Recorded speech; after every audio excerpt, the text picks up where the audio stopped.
I swear this was not planned at all, but it's perfect that there's a lobster boat right in our shot, because on today's episode, I am bringing you my top 25 best outdoor and summer DIYs, and I couldn't think of a place more magical than Harpswell, Maine, where I am also shooting another episode of a room makeover that will be coming up in the future here. But isn't it so pretty here? So this is a compilation style video, so sit back, relax, or DIY right along with me. But let's get started on our first DIY, which is people talking, the wind blowing in the trees. This is going to be an easy build, so even if you're a beginner, you can totally do this. We might use a miter saw and some power tools, but I'm going to kind of walk you through that process. From my fireplace build, I have a whole bunch of these 2x3s that I've had forever. We are going to turn them into some kind of tall planters. We're going to cut these down. So let me show you how to use the saw. It's easier than you might think. So we are going to start cutting some wood, a lot of wood. So I'm going to show you how this works. There's usually a button here, mine's yellow, and you pull that with your thumb, and then you wrap your hand around this and pull it with your hand, and when you squeeze the two together at the same time, it turns it on. That's as easy as it is. I'm going to plug this in, and we're going to put on our safety glasses. Looking good. Those are dirty. All right, put on our safety glasses and we are ready to start cutting. I'm gonna wear gloves because these have a lot of slivers on these ones. Okay, and then we can use this as a pattern. I'll put a P on it for pattern.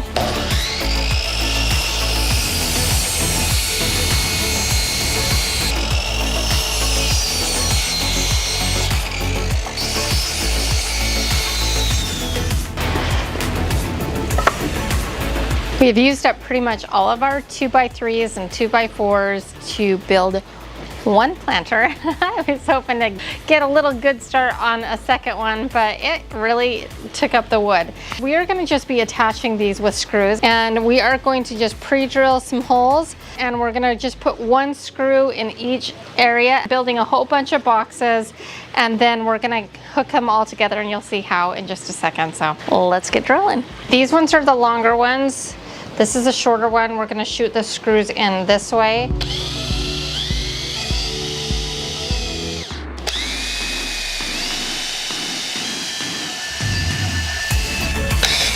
Okay, so we've got some pilot holes. Any warped edges I'm going to try to put on the inside. Make sure it's lined up on all sides.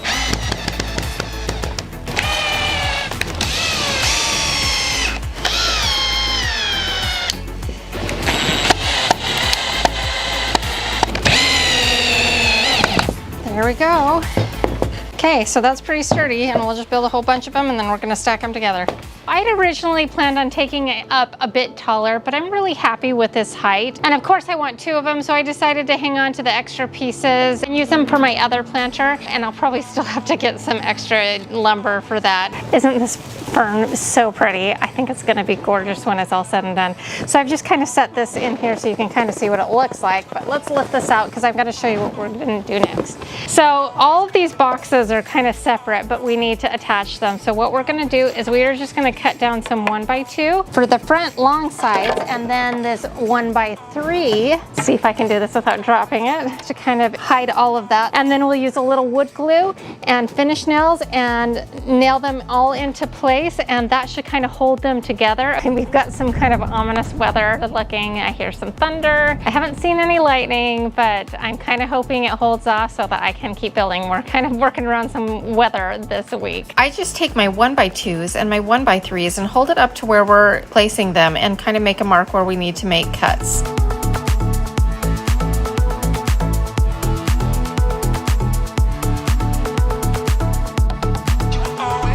Then, after I make the cuts, I just take some wood glue and a nail gun and nail them into place. Now, if you don't have a nail gun, you could definitely do this part by hand. The first couple you nail into place may want to move around, so you want to give it a little support as you go.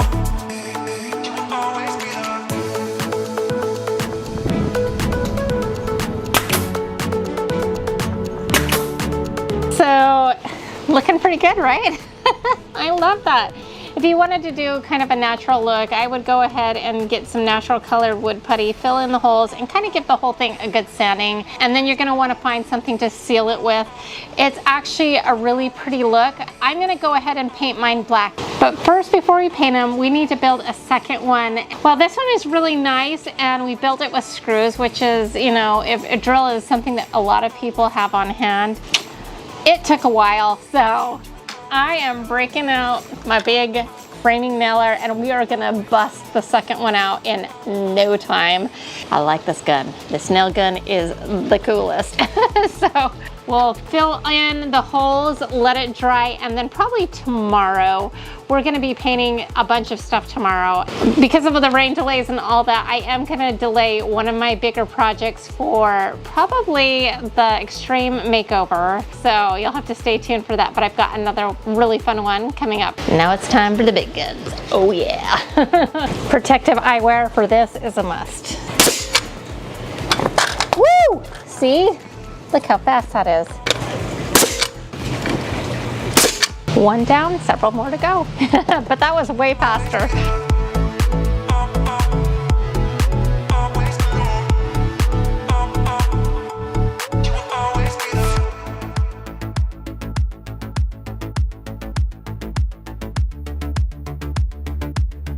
Now we're going to fill in the holes with some wood putty and seal the crack with some caulking that I had on hand. And since we're painting it, I felt like I didn't really need to match up the color because it didn't really matter. This is what I've been dealing with this week. Just lots of rain delays.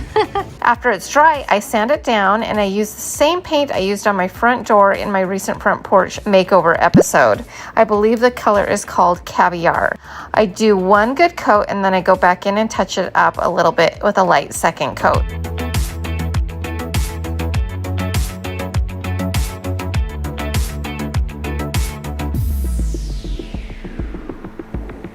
You'll notice at the tops that I did add a couple of cleats, and that's because my pot didn't end up fitting in there as well as I had hoped. So just keep that in mind when you are making yours. But I just love how my scrap wood planters came out. You could totally make these with 1x3s and 1x4s if you want something that doesn't weigh quite as much as these ones, because these are definitely sturdy. But I love the way these look.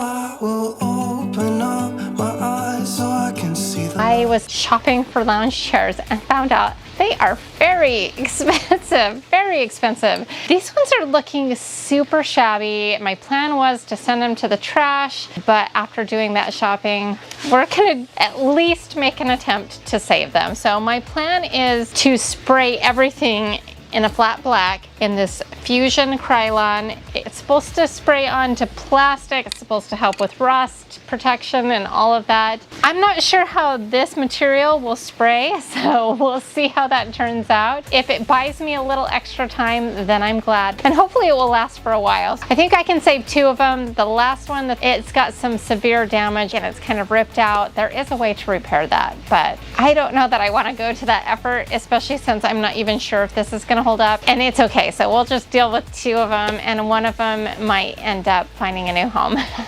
So we're gonna just take these out onto my grass, lay something down, spray paint them really good front and back.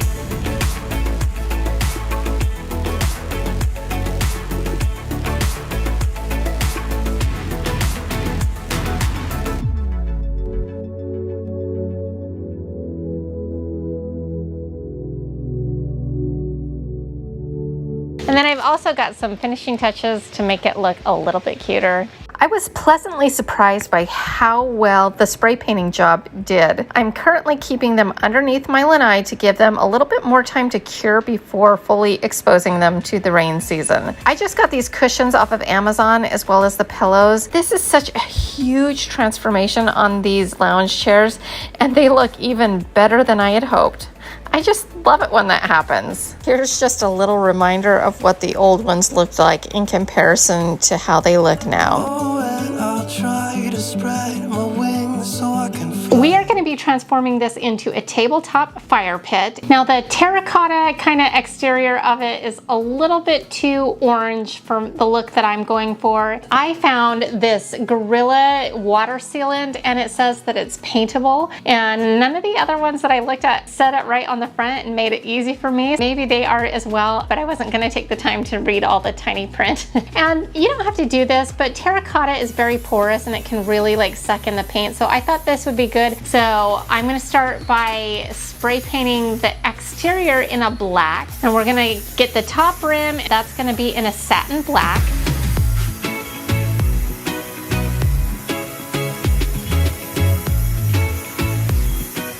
And then once that's dry, we're gonna very carefully tape it off and cover it up and paint the inside. 18 karat gold spray paint.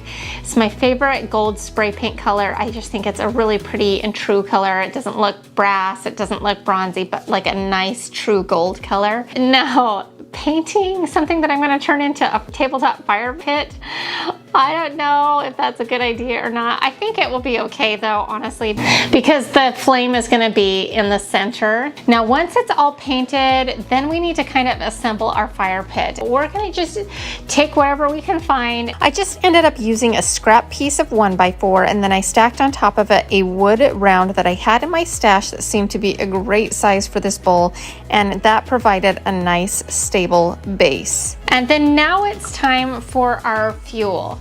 Now you can get this one here at the Dollar Tree for $1, or you can get this one off of Amazon for $2. And the biggest difference is this one burns for 2 hours. This burns for 6. So for convenience factors and not having to switch them out all the time, this one's awesome. If you calculate it out that way, you get more burn time for the money with the one from Amazon. So I'll link that in the description box below. We're gonna place 3 of those in the center. To hide the mechanics of our fire bowl, I bought a whole bunch of black stones that they sell at the Dollar Tree, and these are gonna work perfect. I even take the bags that they were kind of held in and kind of shove those in around the base so that we aren't using more rocks than we need. I ended up using like 8 bags, I think, and I just fill in the bowl, and I want to leave some of the gold showing, so I make sure to leave a couple of inches of rim of that. I make sure to remove the lids and cover up as much of the fuel can as possible, so really all that is showing are the wicks. And that's it for this super easy IKEA hack. And you can see how you could get a similar look using supplies that you have near you if you don't have an IKEA close by. Just a little bit of paint and some fuel cans and some Dollar Tree stones, and you have an elegant piece for ambiance at night or to roast some marshmallows while visiting with friends. This hack is so much fun. I just love it. Our next DIY, we are taking this pot and we are going to be creating an umbrella stand slash end table. We are going to take a PVC pipe and cut it down to fit underneath. And then I'm going to take some Gorilla Tape and kind of like tape it down to the bottom right in the center. And then we are going to put cement in the bottom.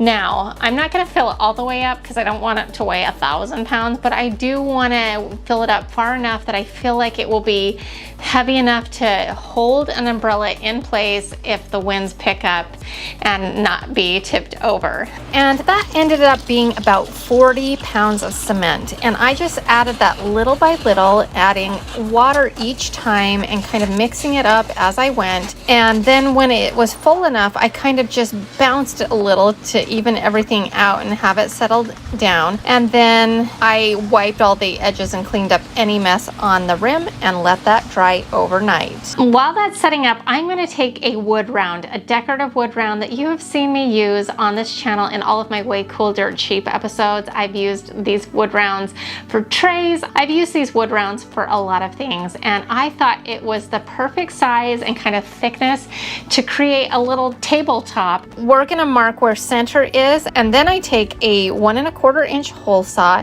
and saw out a hole. And my battery on my drill was kind of dying in this process. So I ended up having to pause while it charged, but it eventually did make it through. Then I simply stained the top in a briar smoke gel stain, which is the same kind of undertones as our pot is, and I let that dry for a few hours.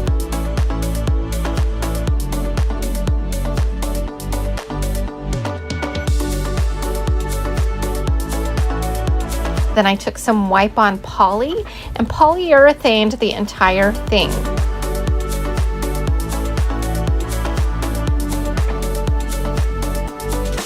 Once that was dry, we put our top onto the pot, make sure the holes are centered up, and then we slip our awesome new cabana striped umbrella in through the holes, and that will hold everything together where it should be. I don't permanently affix the tabletop because you never know when you need a little extra hidden storage. But I just adore how this turned out. It is super stable and it's quite heavy for me to handle, which is good, I think, because it means the umbrella is not going anywhere. Now here's something extremely awesome about this umbrella. It has solar powered LED lights and it lights up at night, and it has like an on-off switch and everything. This was just another opportunity to add some ambiance in a place that people want to hang out at night. I'm gonna let the sun shine in the day. All right, so for this next one, we're doing a double hack. We are doing a Feka plant and a boys and bar little pot. Now this is a smaller version. I did actually a little bit larger version in a past IKEA hack episode. I'll link that and all of my IKEA hack episodes in the description box below, so if you want to see how I did that. Basically, this is going to go inside here and you could leave it as is, but for me, I like to design things to the nines, maybe a little bit over the top sometimes, I don't know. I created this little stencil that we are going to actually put on the front of our pot.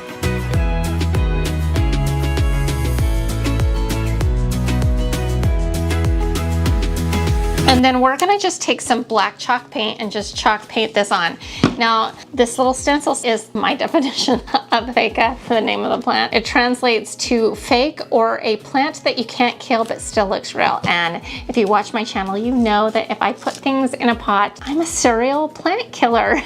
And I don't mean to be, but I just end up killing plants. I just put this silly little definition together for this. Now, if you don't have the ability to cut a stencil, I have not forgot you. I have a free printable, which I will link in the description box below. You can size this to whatever you want. Just take some graphite paper and transfer it onto your pot, and then take like a paint pen or paint with a little brush. I've done this like on pillows and all kinds of things in the past, and it works out really great. I've been seeing all these plant stands around, and I thought it would be really fun to create a little plant stand. So I have a 3/4 inch dowel that I picked up at Hobby Lobby for $1.50.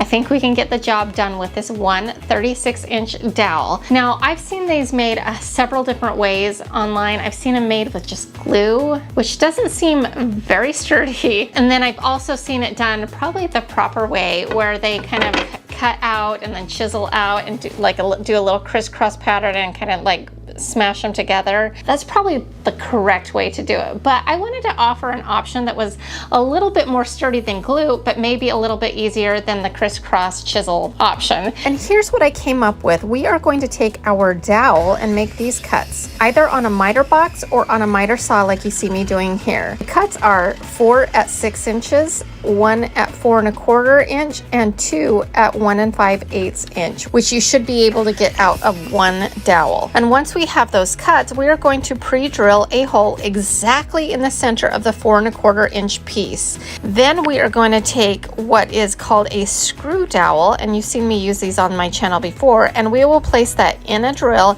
and tighten it up as if it were like a regular drill bit, and we are going to simply drill that through that hole. And you want a little bit of screw dowel on either side of your wood dowel. How many times can we say dowel? Then we're going to pre-drill some holes in the centers of the 2 1 5/8 inch pieces and add a little wood glue to those, and then simply twist those onto either side of that screw dowel until they are nice and tight.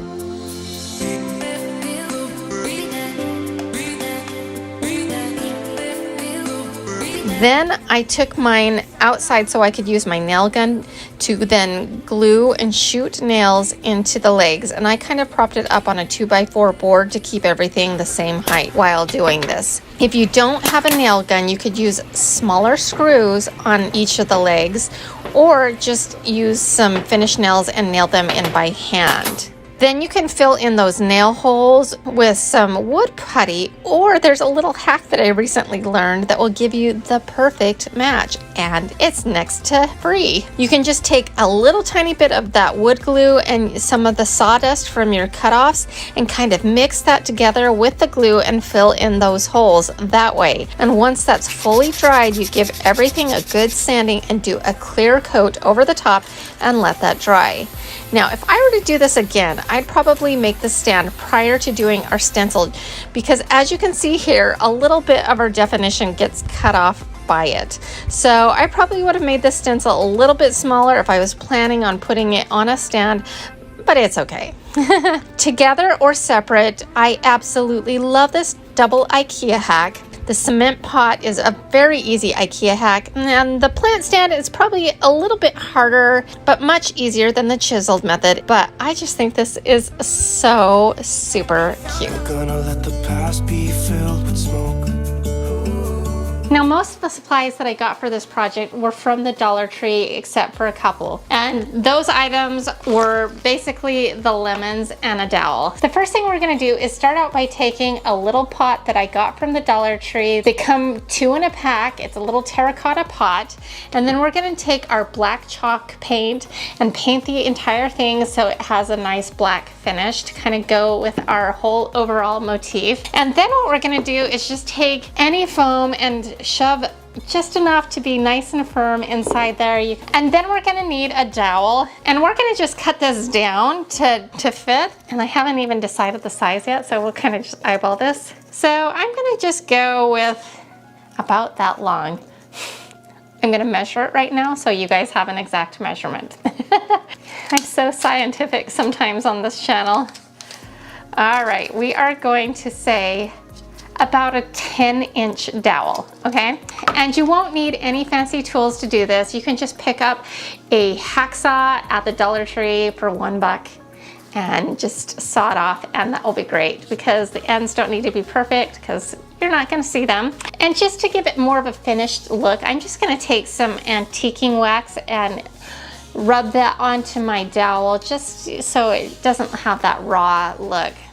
And make sure it's nice and snug, and don't try to get where you're gonna poke it first so you don't pull it around and knock it. You don't want it to get loose. So you kind of want to do this in one shot if you can. Now, I always have this floral moss from the Dollar Tree on hand. It's perfect to cover up this ugly foam, and it's great. So we'll just use that to cover up the floral foam. Then just take your floral foam sphere and shove that onto the top portion of the dowel. I got this little bag of tiny lemons at Michael's, and they were running a 60% off sale. I always am looking for a good bargain. And then we're gonna just take some bamboo skewers, and I believe I picked these also up at the Dollar Tree, and we're gonna cut these in half, maybe even thirds, honestly. And you can do this with a not good pair of scissors. I wouldn't pull out your nice fabric scissors for this, but we're just going to cut them down a little bit. That's about 3 inches long, and what we're going to do is we're going to put a little hot glue on these and just shove them into the lemon. Now we're going to take our lemons and we're going to shove them into that styrofoam ball evenly as possible. And I just used 2 bags of lemons for this.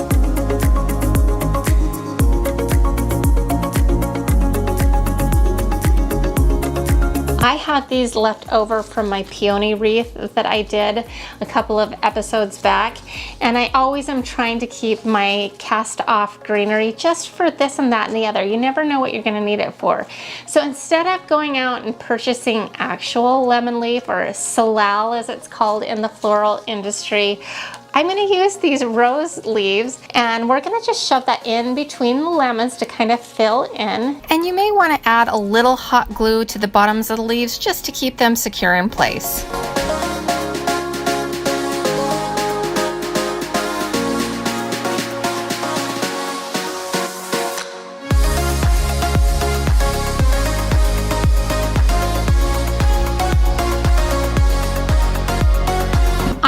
love this little lemon topiary. It's like a ray of sunshine. It is so cute, and I love my little lemon topiary. What do you think? And I will try to fix what has been broken. So the first option is option number 1. Go find a 2x6 cutoff. You're gonna just keep it the regular width that it is and then cut it down to somewhere between 8.5 and 9 inches. Basically the width of a piece of paper, maybe a little bit more, and you'll get to see that in a second.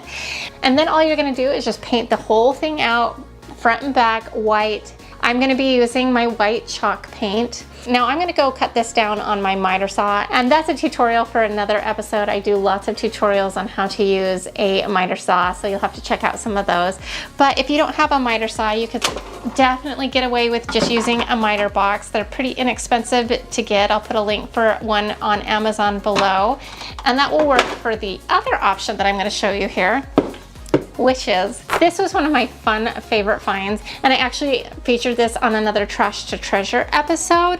And all it is it's kind of a packing material. I found this on an aisle in Home Depot, and it was gonna be discarded. So I asked really nicely if I could just have a few of these and take them home. Go in and say it's packing material, kind of explain it. You can see that there's like a little groove in it, right? If you ask really nicely, I think that they'd probably say okay, because I think they just toss these. Now this is a piece of scrap wood. I have a lot of scrap still from my DIY shelf build for this shelf behind me. And it's really awesome because this is like 3/4 inches wide, and it fits inside this little slot so perfectly. So I'm gonna cut this down to fit our printable, but then we're gonna just paint this top portion in a white chalk paint and get it prepared.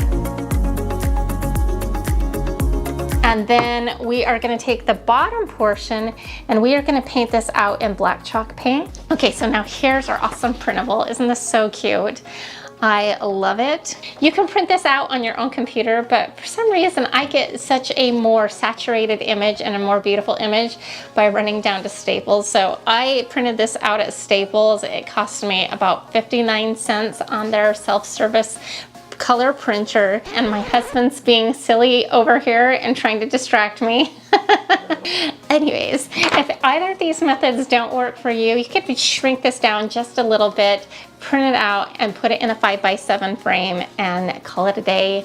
And that would look cute too. Now I've got a few different methods of how to go about this, and you're just gonna need to pick the method that's gonna work best for you. So I just decided to put them both on the same 8.5 by 11 printable to kind of simplify it. So you can see that this top one reads normally, and all you're gonna do with this top portion is cut it off. And then you're just going to put some Mod Podge on the front of the block and place your paper on top of that using a rubber scraper or even a credit card to smooth it out. This is a little technique that I learned from my good friend Lisa Birmingham over on her channel. Then after that is dry, you're going to put on a second layer of Mod Podge over the top of the paper, and your paper will bubble up, but do not worry, because once it dries, these bubbles should disappear. Once it's fully dry, then you are going to want to sand off the edges to give it that rustic feel, and at the same time make it look like it's painted on the wood and not just a Mod Podged piece of paper. This really helps to disguise that fact. The bottom one, you'll notice, is a reverse image. It's all backwards. You are going to take some Liquitex and do a moderate layer of this medium. You can pick this up at Michael's, or I'll provide a link in the description box below. I've had this on hand and used it for several projects, and it really doesn't take very much at all.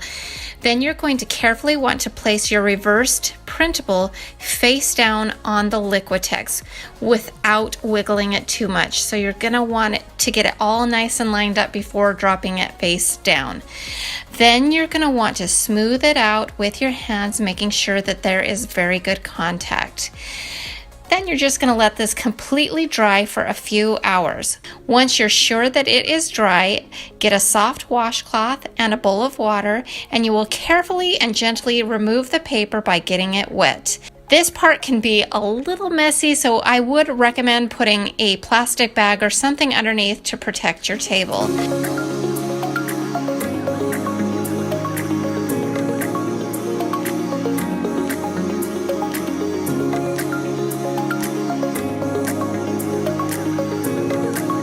Once you've got the paper removed, the image should be on there in the proper direction, and once this fully dries, then you can scuff up those edges as well as the black painted base and give it that antique look that we are going for. Then you should be able to just take the sign portion and place it right into that ledge sitter base. All right, so we have our two versions of the little lemonade sign. Now this one is the image transfer technique, and it definitely has like more of a rustic vibe to it. And then this one is our Mod Podge version, which is actually really good. I think if you're careful about Mod Podging, you can get a really good look. I like both versions for different reasons, so I'm just curious, which version would you do? Would you do the image transfer technique or the Mod Podge version? And also, which base would you do? Would you do just like the thick block of wood, or do you like this ledge sitting one as well? So let me know in the comment section. Weight off my shoulders, 'cause I know yesterday ain't coming back. I picked this wood canvas up at Walmart for $4.97. Sometimes they have it online, not always, but they typically do have it in store, so if you go in there you can find it. It's meant to be like a wood canvas this way, but I always flipped it around to have this kind of like framed effect. And in that episode, which I'm going to link below, I paint the edges black and the center white, and that really gives us a nice backdrop to switch out. Now these are just attached with sticky putty, so we're going to just peel these back and expose the backdrop for this. What I'm going to be doing is I'm going to be creating a tiny little wreath out of these lemon picks. They were originally $5, but with a 60% off it made them $2 a piece. Now you could probably get away with just using two, but I'm going to use all three so it's a little bit more full, and we are literally just going to bend these and shape them into a little tiny mini wreath. And so you can see that we can put them all together. And then all we're going to do is take some green floral tape and strategically tape this into place so we've got a cute tiny little wreath.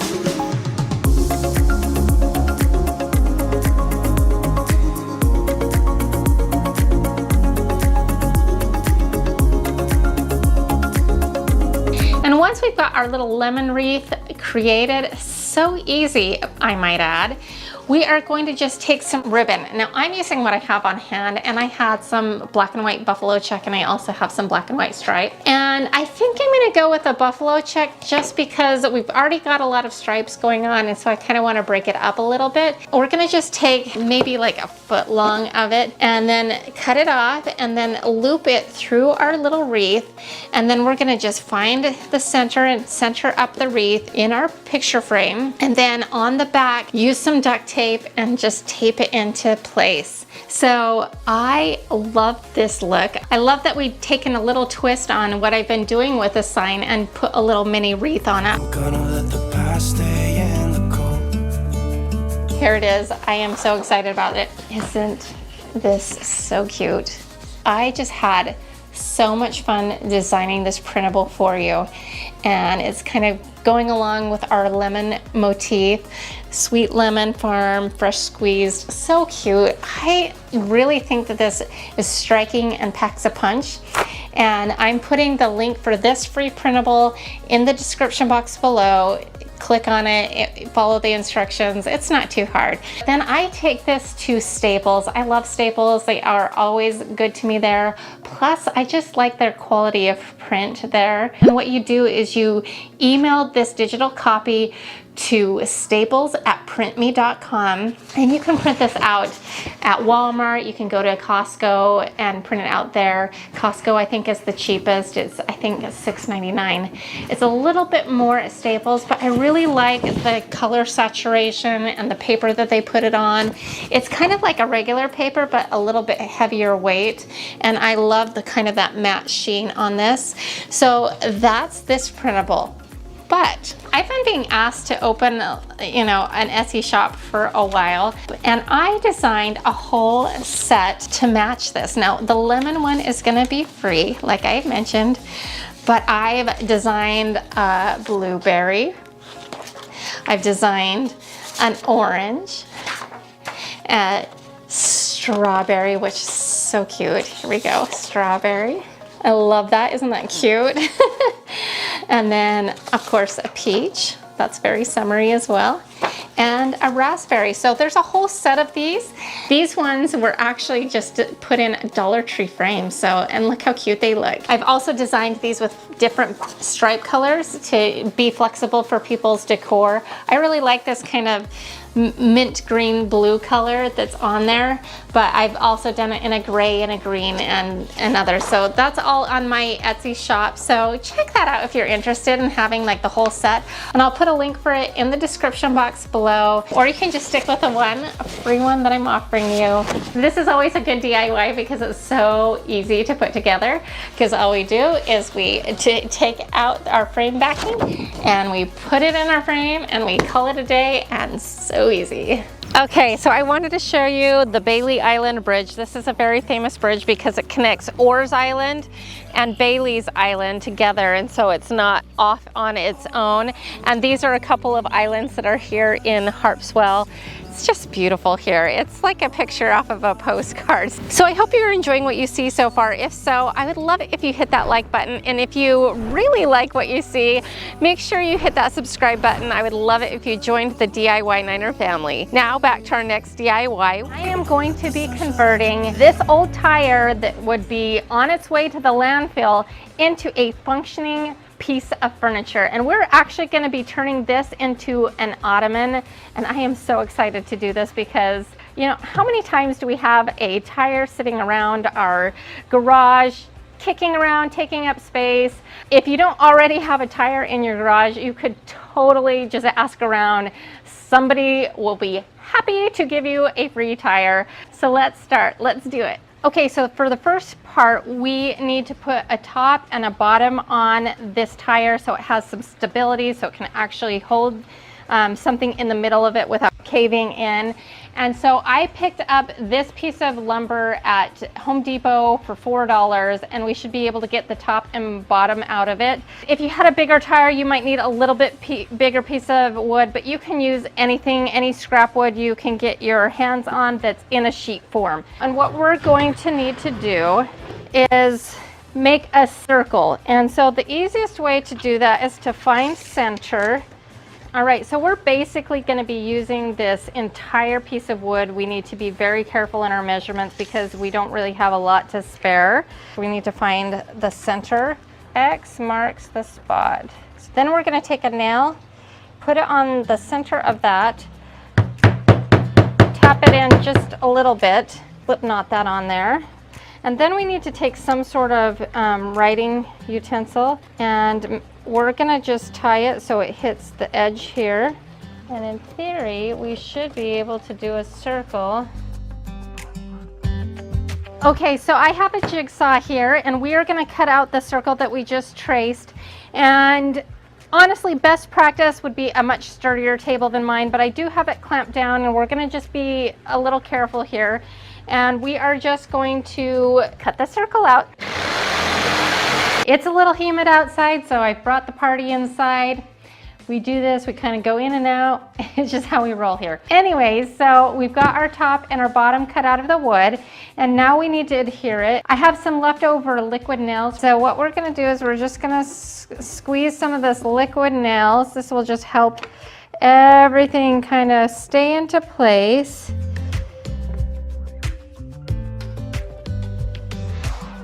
We are gonna put this right on top. It's not gonna be perfect. It's cut with a jigsaw, and so there's just gonna be some waviness, and I thought that was okay. I'm gonna screw it down just for added measure. Now I flipped it over, and we're gonna do the same thing on the bottom side so that we will have a place to screw in some feet.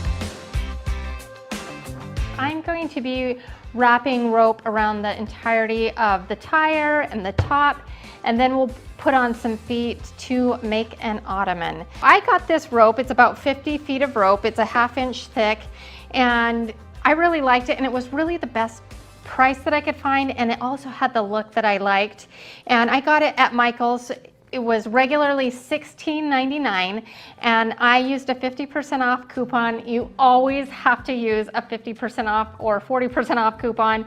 Michael's always has one. So I got this rope half off, making it $8.50 for 50 feet. So what we're gonna do is we're gonna start right in the center, and X marks the spot. We still have that from when we did our circle earlier. I'm gonna use a mixture of liquid nails and some hot glue. The hot glue kind of has more of an immediate contact, and the liquid nails will be way more durable. I've actually seen some of these rope ottomans before, and one of the problems with them is the rope unravels. And we're gonna prevent that because I've got a trick to show you. What we're gonna do is we can see that it's wound this way, and we are gonna create a lashing.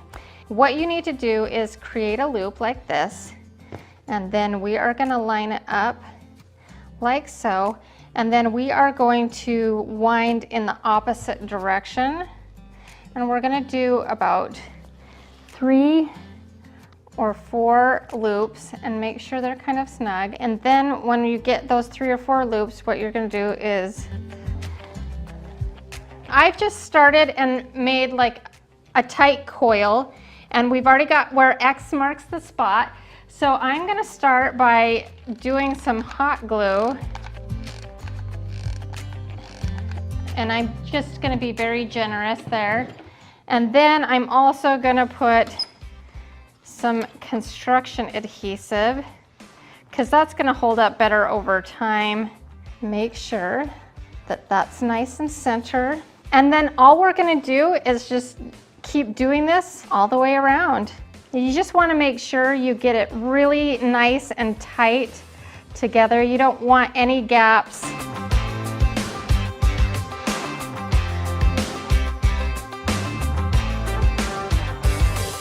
This is gonna be a little bit time consuming, so we're in it for the long haul. We've made good progress, it's looking really good. And now I'm at a place where I need to transition from the wood to the tire. So the idea is to try to kind of make this transition as seamless and unnoticeable as possible.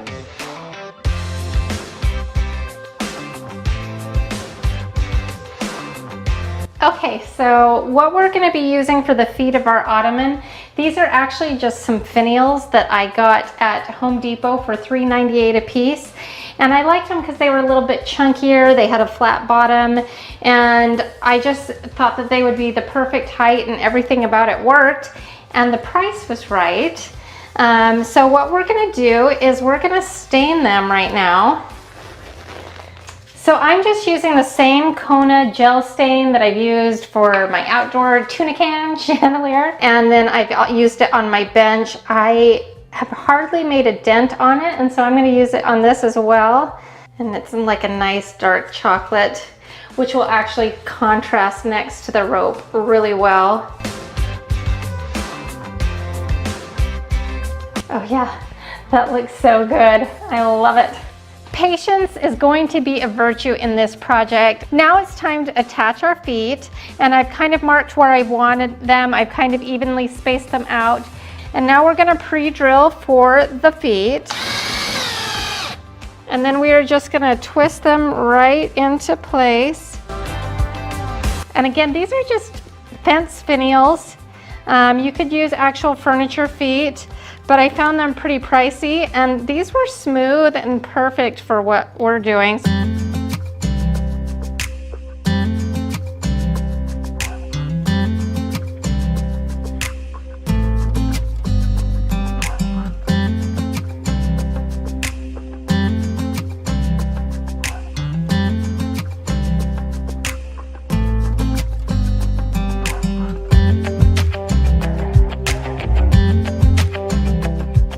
Would be fun to do an outdoor street lamp on a smaller scale. We are going to convert this into a solar powered lamp. There's a lot of options with this project, so let's get making over the lamp. The first thing that we're going to do is we need to take this lamp apart. So I then just untwist the light socket until it's undone. And then I decide to just cut the wiring and pull it out the bottom, leaving just the base of the lamp. This includes the felt liner on the bottom of the lamp. There's already texture on the lamp, so I have a flat black matte spray paint, but I thought it might look cool to add a little more texture, so I also have a hammered black. So hopefully I make the right call here. I'm going to start with the flat black because I figure it will be kind of like a primer.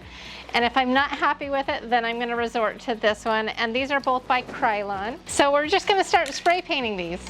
Now, if you're not lucky enough to find a column lamp base, go ahead and substitute it out. Aren't these already looking so much like lampposts? Now, I ended up going with the matte black, and it's actually not very matte in my opinion. I definitely would put it in the satin to semi, but I really did love this spray paint because it coated extremely well, and I could turn it in different angles, and the spray paint still came out, so I really like it. I didn't end up going with the hammered finish because I felt like the lamp had enough texture after all. So we are gonna really take it to the next level on the street lamp look. I scoured high and low, looked in my local home improvement stores, and finally ended up on Amazon where I found a 2-pack of solar powered lamppost light right here. So they don't require any electrical wiring, which I love, but will still light up as long as they are charged by the sun, which in Florida here we have a ton of that, so we're okay. Now it comes with this square, and my lamp's round, and so that looked to me a little funny. Fortunately, the bottom part does pop off, and so we can get rid of this. The problem is when I get rid of this, it makes it a little bit wobbly on here. So my thought is I will take a little hacksaw and try to cut this off, because this part does fit nicely onto our existing dowel and it will be nice and snug. So I'm going to try cutting that off, but if it doesn't work, we'll brainstorm some ideas. So I'm just going to try. This is my $1 Dollar Tree hacksaw, and this is just plastic, so I really think that we can cut through this.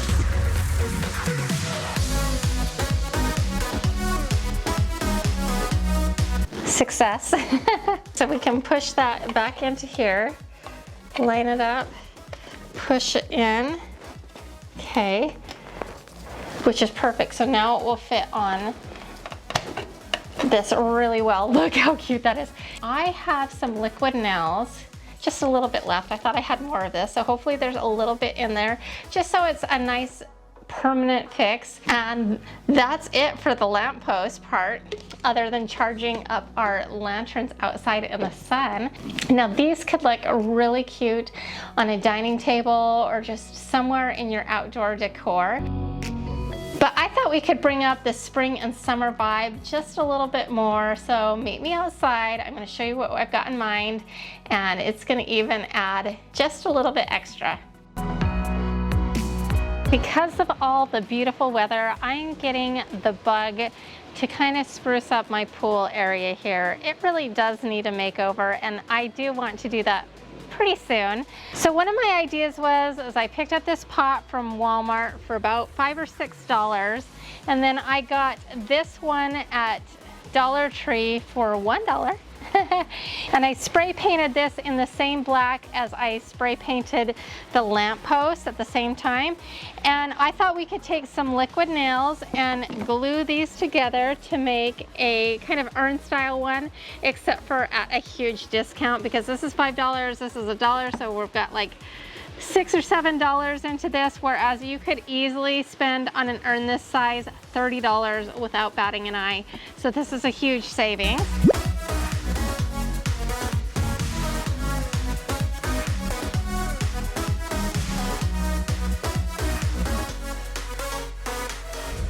So I thought I'd start out by putting some sand into each one of the bottoms, not a whole lot, but just to add a little weight. It will also help with drainage. And then I'm gonna put some potting soil on top of that.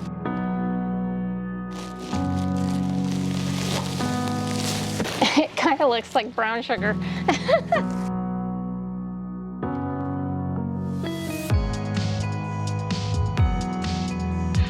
Okay, so my plan is to put our lamps right in the center of this, and to give it a little added support, I have these little dowels left over. It's just to help it from not toppling over. It's not really, I'm not gonna attach it to it. I'm just gonna stick it down in the center so the lamp doesn't wanna move around and topple.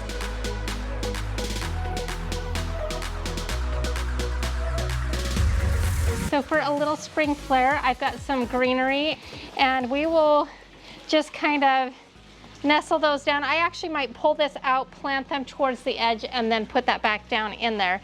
But then it will give it that kind of spring and summer feel that we're going for.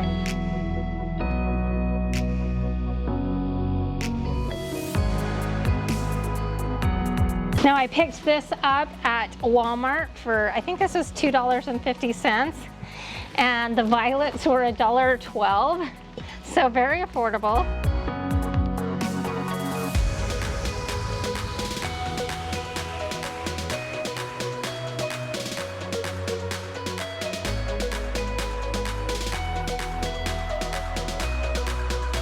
So we've kind of planted this around the edge, and that looks so pretty. I love it. Now we're gonna take our lamp post and very carefully moving the vines out of the way and any flowers out of the way, place this into its spot. All right, I'm gonna water these. Even though I worked in a floral shop that had a nursery in it for a couple years during college, I tend to kill things in pots.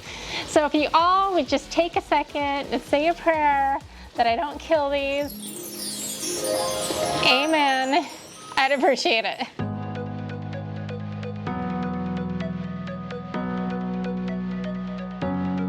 So just for the solar powered lamppost, I ended up spending about $30 a piece. Adding in the potted urns and the flowers was approximately another $15 each. But for the impact that this gives, I think this is a crazy good steal.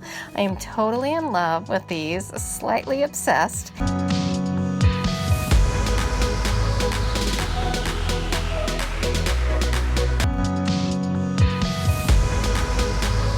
I found this basket at a thrift store. I believe it was for $6.99. It kind of has like a suitcase feel, but it's definitely a picnic basket.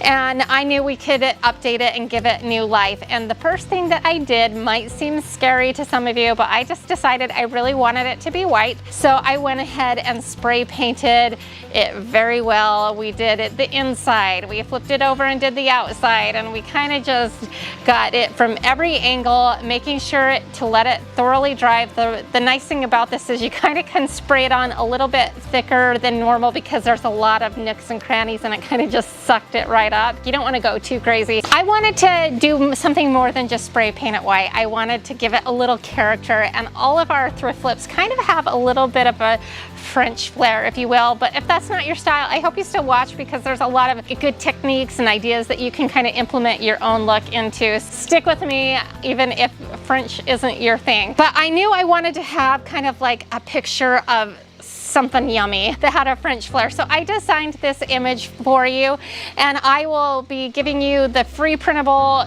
in the description box below, so look for the link for that. This image is gonna go on this oval wood round that I got from the Dollar Tree back when it was still $1, not $1.25. It's not painful at all. I don't keep talking about the fact that they went up.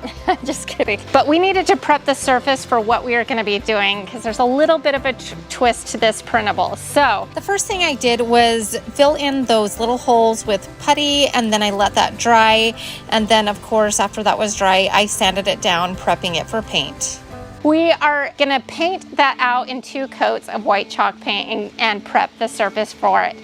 Then we are gonna print out our image onto what's called water slide paper. I've used water slide paper in the past, and I just absolutely love this technique. I love it over a couple of other techniques, and I'll tell you more about that in a minute, because I do try one of these different techniques and it didn't go so well, so you'll see. Now that we've got our image printed out on this special water slide paper, this is the most important step for this whole process. You're gonna spray 3 coats of this triple thick crystal clear glaze by Krylon. This is the one that I recommend. You just need some kind of like acrylic based clear glaze. It dries pretty fast, especially in nice weather, and so every 15 minutes you can put on a coat, and then when it's dry, we're gonna cut out that oval shape, and then we're gonna submerge it in water, and this is where the whole water slide feature comes into play. Once we've submerged it underwater for about 30 seconds, it might, you know, give or take, when you can start to feel it lift off of the backing, we are gonna set it right on top of our painted oval, and we're gonna line it up how we want it, and then we're gonna slowly pull out the backing from underneath. Now, the water kind of activates like a wallpaper kind of glue paste, and so that's going to help it stick, and then you kind of just press out all of the air bubbles, and then you let it fully dry. Now, you could, because it already has the polyacrylic on it, you don't need to seal it again, but I always do because I kind of wanted it to have more of a matted finish, and the triple thick glaze is definitely a high gloss look. And so once that is fully dry, I did 1 coat this time around of that matte sealer, and we sprayed that on. Now while that's drying, we are going to add a little bit more detail to our basket. We kind of spray painted over the brass little buttons and everything, so I just went back in with some gold leaf rub and buff and just kind of added those little gold accents back onto our basket, just to give it a little bit more personality and bring some of that character back. And then with our oval shape dry, I centered it on the front of our basket and used some E6000 to adhere our little sign to our cute picnic basket, and that's it. And it is a super cute picnic basket that you could take. I really love how this turned out. I really love that extra added element of the oval round with like the really cute French pastry on it. Again, I'll link that free printable for you in the description box below. And I hope you recreate this look, and if you do, send it to me over on Instagram. Our next outdoor DIY is the French floral serving tray. I had this frame that I picked up on like the Hobby Lobby like clearance shelf, so it's not technically a thrift, but it was like an outcast at Hobby Lobby. And it's just beautiful wood frame that's just been sitting around waiting for the right project. Then I went and hit up my scrap pile to see what I could find. So I'm gonna just check my scrap pile here to see if there's anything. I think I have something, yeah, like this piece right here that might fit in this frame. Let's just see how this fits. Ooh, that is super close. Okay, so I just need to cut off a little tiny bit, but it's the right thickness and everything, and all we need to do is trim just a touch. Then I cut down the piece of scrap wood. I didn't have to cut off much. It was just a couple quick cuts to make it fit. And then I got to painting the scrap wood in 2 coats of white chalk paint. And then I attempted to do the image transfer on that one. Well, I actually kind of did them like at the same time, so I didn't really know that it wasn't gonna go well. But like, it's just that whole same process of the image transfer of like the polyacrylic, putting it face down, using the water to kind of, you know, remove the paper, and then it looked so bad. I was like, you know what? The picnic basket looked kind of bad. It wasn't like my favorite, but it was like passable. This to me was just a total fail. So at this point I'm like, I am so over the image transfer. I'm good. So then I flipped the board over and proceeded to start again, and I did 2 coats of white chalk paint. So can you guess what I'm gonna go back to? That original water slide paper. Now the reason I didn't really do the water slide paper for that last picnic basket and initially for the tray was because the sheets only come in like an 8.5 by 11, and there would have been seams, and I just didn't know how it worked. So after the failure of the picnic basket and the epic failure of what I'm tempting to be like a little serving tray here with the French floral, I'm like, you know what? I'd rather see a little seam than have these results. So what I did is I split the image down the middle in 2, and I printed out 2 sheets of this water slide paper. It's pretty affordable too. A lot more affordable than having these images printed out at Staples, I can tell you that much for sure. So then I repeated that same process of using the triple thick crystal clear glaze, 3 coats. I think I even did 4 coats on this because it was going to be a serving tray and I just wanted to be extra sure. With that dry, I made sure the cuts were super straight with my Cricut like little paper cutter. We just repeated that same water slide method of submerging the paper into the water, waiting about 30 seconds. Because it was a little bit bigger, it might be up to a minute. And this is where kind of like the rubber meets the road. If you did it properly, it won't disintegrate. If you don't do that crystal clear coats, then like the paper kind of disintegrates into the water and it's just a total mess. So make sure you do that step. But we didn't have that problem this time around. We submerged our paper, laid it out where we wanted, and like carefully removed the under backing. And then we did the second piece, making sure to match up the seams as close as possible so that it was almost like non-existent, and then pulled that sheet out. And then I was like, yes, I don't even care that there's a seam. This is looking good so far. And then I smoothed it all out, got rid of the air bubbles, and let that dry really well for like an hour or 2, just to make sure that like all the water is gone and dissolved. Then I knew that I'm gonna be attempting to use this for a serving tray, so I did like 2 or 3 coats of a matte clear finish, a non-yellowing, this Watco brand that I really love, and I made sure that it was really sealed well. And also it was kind of dual purpose because I was trying to hide as much of that seam as possible. But overall, I was like doing a happy dance at this point, going, woohoo, this is looking good. And so then all we needed to do was put it into that frame that we got from Hobby Lobby, and around the edges, I just took my finish nailer and nailed that down into place because we did not want it going anywhere. You don't want to be holding a serving tray and have the bottom drop out, so it needed to be secure. Now you could stop at this point and just turn it into a beautiful piece of art. As you see here, I think this could be a really good technique for art, or you could continue on like I did, and I used some of these really cool like iron handles that I love to get from Hobby Lobby in a black, and I just screwed those in on either side, and then we have this beautiful serving tray. And I have to tell you, this might be my favorite thrift flip of this episode. It's so cute and summery and fresh. You could use it indoors, you could use it outdoors. I just love it. I think it's beautiful. Now, I might have a lot of you asking, well, why don't you just Mod Podge it on? Well, I have not had great success Mod Podging things. I think ultimately over time it bubbles up. You know, I am just a huge fan of this water slide paper because it suctions right down and really has such a beautiful finished look.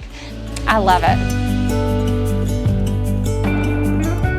I started out with a 24 by 24 inch piece of plywood that I got from the hardware store. That way we did not need to do any cuts on that. But I wanted to trim it out with something a little bit nicer, beef it up, make it look a little bit more substantial. So then I got to break in my new miter saw and cut some miter edges on our trim, which was simply a 1x2. And we cut those all out. Doing a miter cut is super easy. It's not difficult. It's a 45-degree angle cut all the way around. So we need to make 4 more just like this. So what I do is on the inside, I'm going to write a little P. We know this is our pattern and we're going to use it to make all of our marks. Line it up.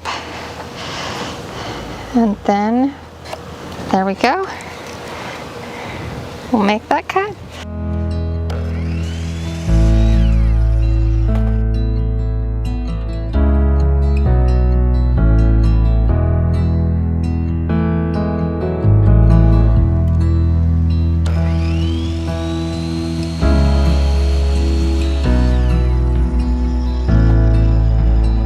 So I had this elaborate plan to do like an addition behind the pool and kind of make a pool house that was going to be my workshop, but my HOA is mean and they said no. Anyways, until that, to try to prevent this from rusting, since I don't have an indoor workshop or a place that I can do this, this is what I'm gonna do. So until I get a better solution, we are gonna just cover it up and hope for the best, because that's all I can do for now.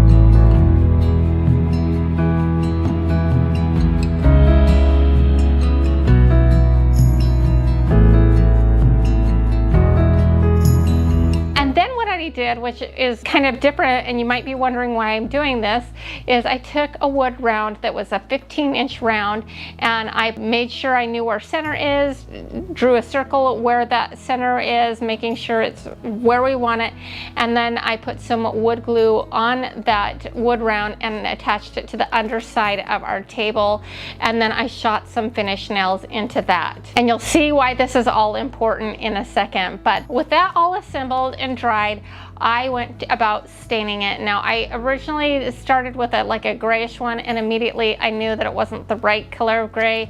So I went to my trusty Briar Smoke gel stain that I've used a lot on my channel. There's a couple of gel stains that I really like, and I really do like gel stain because it has such good coverage, and it's a little bit more saturated and shows a little bit less of the grain. I wished I'd been a little bit more careful about this piece of plywood that I picked out, because it did end up having one of those fisheye pieces in it, which I end up covering up a little bit, but that kind of bothers me a little bit. But we're gonna go with it, and you probably won't notice it that much in the end. The next morning after it had dried, I measured out our 20 by 20 inch chessboard, and I taped that off with blue painter's tape on the edges. And then I kind of used a square edge to really get those first couple of rows lined out. And then all it is simply making that checkerboard pattern all the way until you use up all 32 of those squares. Always keep on pouring down when it's gray outside. Now with that on, I decided to seal all the edges so that the paint wouldn't bleed. I used a clear varnish sealer that dries really quickly, and once that was dry, I did 2 coats of a black chalk paint that I added a little brown into. Because of the other colors and tones that I had, I really wanted to warm up that black just a touch, and that's what we did, is I kind of mixed that all together and did 2 coats of that. When it's cold, and don't they miss the leaves they left behind? Once it was dry, I peeled off all of those extra little squares, and it revealed our chessboard. Well, I felt like it was a little bit unfinished around the edge, so I took some tape and taped off a 1/4 inch or very thin line all the way around, and added 2 coats around the outer edge to just kind of finish it off and make it feel more like a game board, and let that dry. And then I peeled off all of that tape. Then I wanted to make sure it was waterproof for days like today, that we wouldn't go through all this work and effort and then it look really bad in a couple of months. So I went ahead and took some Thompson's waterproofing sealer and did 2 coats of that. Now I will tell you, it did take a full 24 hours to dry fully and not be tacky. So just know that going into it, that it does take a little bit of time to dry. With it dry, we are going to place our game board on this beautiful pot that I found. I think it was at Home Depot. It was either Home Depot or Lowe's, I can't recall. But it was a beautiful pot, and I thought that would make a really beautiful table, and we can set that on it. What's nice about it is you can lift it up and you can put all of your game pieces inside this urn when you're not using them, and then put the top back on so they're safe and out of the elements, and then you can pull them out when you are ready to play around. So I really liked that. Even though I didn't play, I enlisted the help of my husband to come set up the game board and show me how to do that, because guilty, I don't know how to do that. And so that was really nice of him to come help me out. I think this will be a really fun activity for my husband and sons to do this summer or year round here. And then also maybe I need to take it up and learn how to play it after all. Anyways, as far as aesthetically, which is what I care about, I think it turned out really, really cute. I think it's beautiful. I think it's going to be a fun activity for my family, but it really looks cool. For our next DIY, we are going to be customizing some outdoor pavers. Now, these pavers were not expensive at all. They're like $1.58 at the home improvement store a piece. So I thought it would be really fun to kind of do like a checkerboard. I must have that in my mind for some reason. I'm not sure why, but I kind of like a checkerboard pattern on this. And so what I did is I went into Cricut Design Studio and found a tile pattern in their image section that I really like. They have several to choose from, and I really kind of liked the look of this one that I selected. And then of course I sized it to where I needed, and I put it on a square and sliced it and removed it. Working in design space is super easy. It's not difficult at all. But if you're not familiar with it, I have a video on how to do that. So once we picked out our design and it was ready to cut, we just sent it over to the Explorer Air 3 again, cut it on that, and then I went about weeding it. So I did cut this out on permanent vinyl, and it's gonna be a little bit tricky to get it to stick, but it does stick. You just have to help it a little bit and massage it into the paver a little bit. It's not meant to be a permanent fix. We are using this as a stencil. Then I decided to get my off-white chalk paint and just chalk paint that onto the tile. I was pretty generous, and I didn't do a clear coat to seal it because honestly, the rough edges, you'll see in a second, work well in this circumstance. And I just did a pretty good one coat of it and let that dry. And then I peeled back the stencil, which is really easy to do because it didn't really want to stick to our cement piece in the first place. It's all good. But when I peeled it back, it looked really pretty. And then I took it out to the yard and I did a couple of matte clear coats on it just to give it some layer of protection. But I think this looks really cute. I haven't decided exactly where I'm going to be putting these at the moment, but I think it would be a really cute porch. Like you could get a few more of them and do this on like a little porch if you need it, or do a little pathway of it. But I think these turned out really cute. And even though the edges are a little bit rough, I think it kind of gives it kind of like that ECOT look, and I just am really happy with how it turned out, and I hope you like it too. So for our next DIY, I found these metal planters at a thrift store, about a year ago, and I've just been hanging on to them for the right project. I think today is the day. They were looking a little bit dirty, so originally what I did is I sprayed them down with WD-40 and like really wiped them down, and they were looking really good. But then I got looking close and noticed that somebody had previously spray painted one out of the three, and it was looking a little worse for wear. Hubby. Thanks, honey. He still makes me giggle.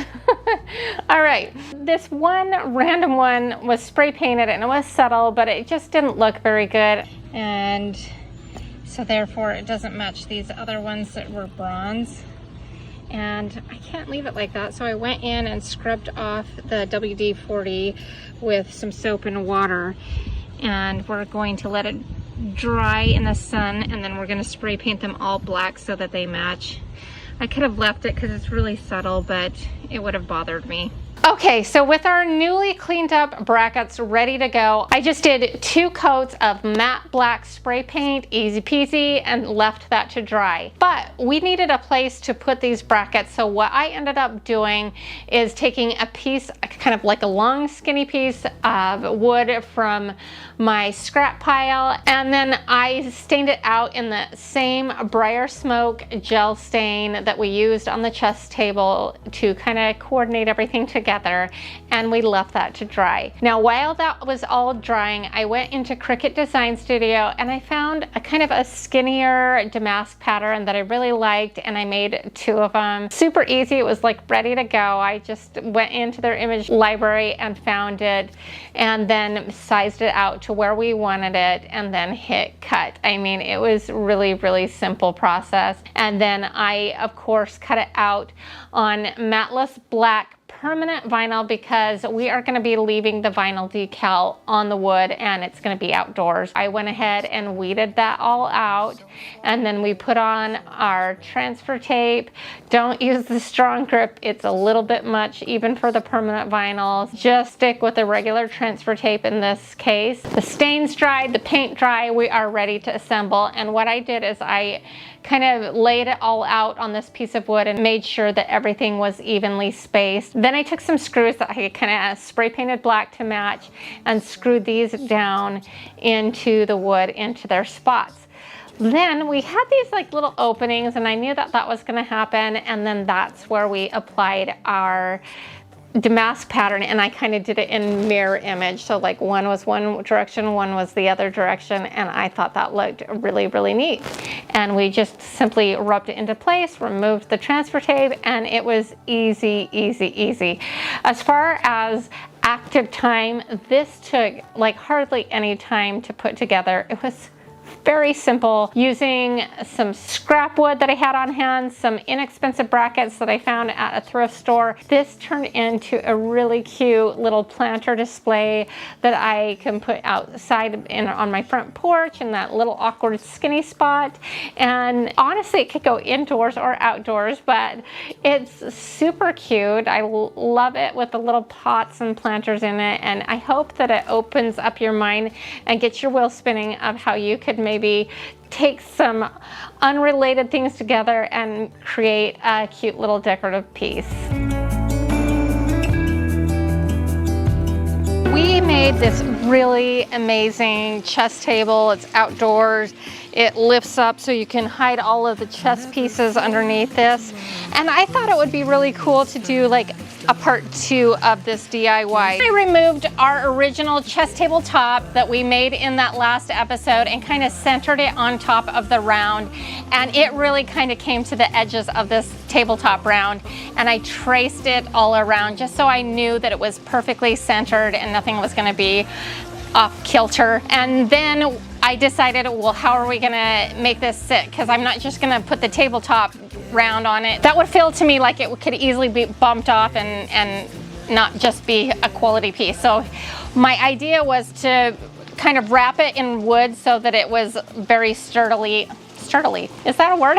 It was on there good. Either way, I took some little strips of wood that I had cut off, and I think they were about 3/4 inch by 1.5 inch. They were left over from another project, and I kind of traced where I wanted them to be all the way around, and then I took them to my miter saw. I love my new miter saw. It's awesome.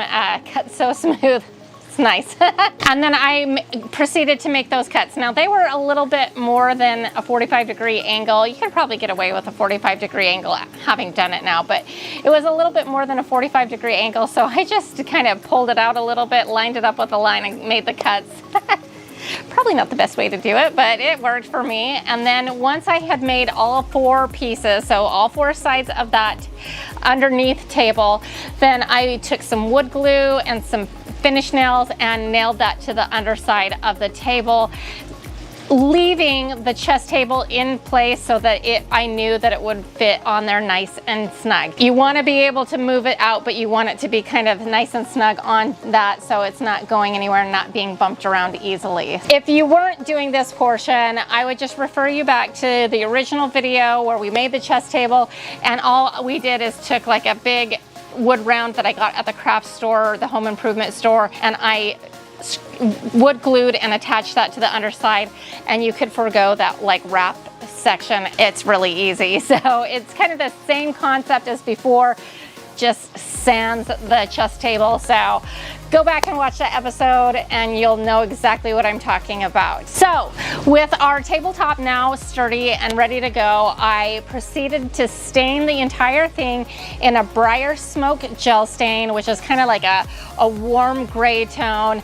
And I really love gel stain because it's got such good coverage. I tend to like a little bit more opaque stain and a little less translucent. Not all the time, but generally speaking, I do tend to go with a gel stain because I just like it. I don't know. And then I let the gel stain fully dry, but before we could leave it out, we needed to seal it. Now you could go with like a polyacrylic, but I really feel like the better way to go here was to use this Thompson's water sealer. I do have to forewarn you, it does take a little while to dry, and maybe that's just because I live in Florida and it's super humid and the humidity makes it dry slower. And they do say one coat is sufficient, so I don't know about that. I did go back in and touch up a few spots, but I didn't want to overdo it. But you put on a waterproofing seal and then let that dry, and if you live in a drier climate, maybe it will dry faster for you. Do not skip that step, in my opinion, because if you don't seal it very well, this type of like butcher block type of table is not going to hold up and stand the test of the weather elements. If you don't do that step, it could break apart over time. So with the tabletop done, I'm gonna ask you to hang on just a second with me before we do the reveal, because there are some other working elements and we're gonna kind of cover them all before we do that reveal. For our next DIY, we are going to upgrade some bistro chairs. Now, I went back and forth and hemmed and hawed for weeks over what kind of chairs to do until I went into Hobby Lobby recently and saw these really cute chairs with a cool shape. Now, the colors were a little wild for like what I've got going on my patio. One was a bright yellow and one was a red. That wasn't gonna work for me, but the shape and the size and all of that really worked and I liked it. The price was pretty good as well at $48.99, so I picked up two and brought them home. And the first thing we did is give them a good spray painting on the bottom, on the top, in a flat black spray paint. And you're gonna have to flip it over, put it in a lot of different angles and make sure that the whole thing is covered.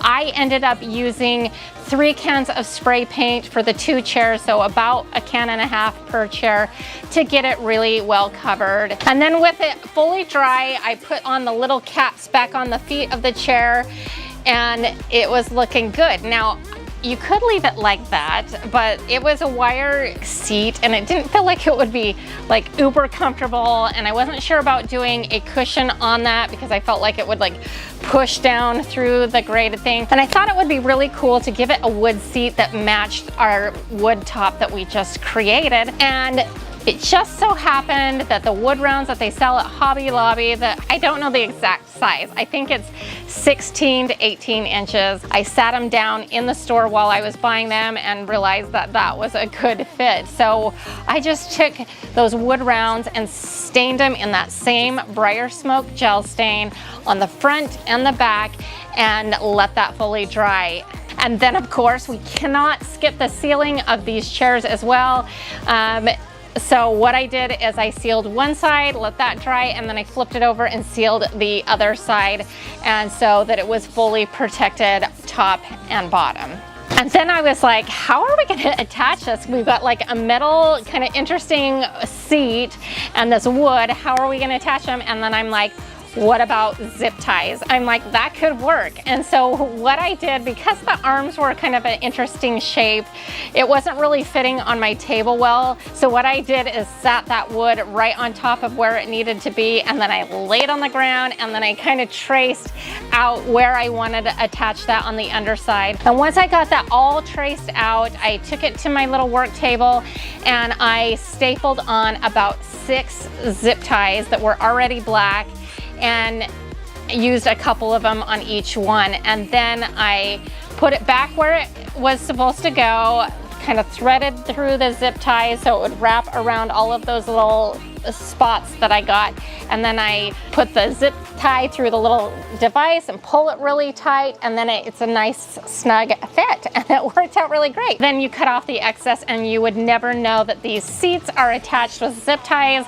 It's gonna be great. It's gonna work out just fine for our purposes. And if we ever wanted to remove the wood for whatever reason down the road, that would be easy as well. So we're done with the chairs and you're probably like, show it to me, but I'm gonna ask you to hang with me just a second longer because I have one more project that's gonna go in that little vignette and I wanna reveal it all at one time. So no reveal yet, just yet, hang on. I promise it's coming and I hope you like it because I really do. This next DIY is a really quick one, I promise. All I did is I found this urn and it kind of mimicked the base of our table and it kind of had some similar coloring. And I'm like, I really want to tie this all together. It was pretty as is. I'm going to just say that up front. So when I do what I do, you'll understand why I'm doing it. I could have left it alone, but I wanted to add in that black and really tie that whole look together. So what I did is I kind of taped it off, protecting those little decorative arms and like around the base. And then I mixed some black chalk paint with some baking soda because I really wanted it to have kind of like a little bit more rough texture. And I mixed that all together. And then I proceeded to like stipple it onto the pot so it would kind of increase that texture and not have any brush strokes, but have like a stippled effect, which I really liked in this case. Then I took a small paintbrush and got in all the little nooks and crannies and finished that out.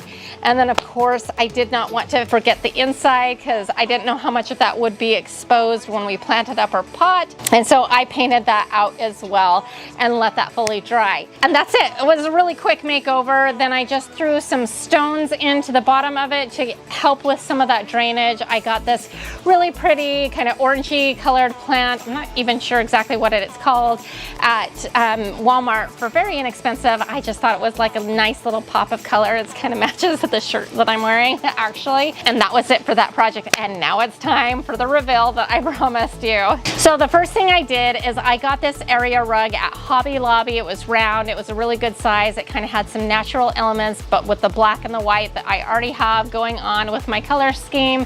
And I rolled that out where we were going to be putting the table. Then I took our pot base, and I don't think I mentioned this in the first one because it was in that original episode, but it was literally just a big planter that I believe I picked up from Lowe's, and it makes a beautiful base for a table, in my opinion, a little bistro set. Of course, our little chess pieces are already inside, and then I placed our chess table on top. And then I placed our round table on top of the chess table, kind of making sure it was nice and snug and fit. And then all of a sudden, it looks like a really cute bistro set with that on. And then I added the chairs.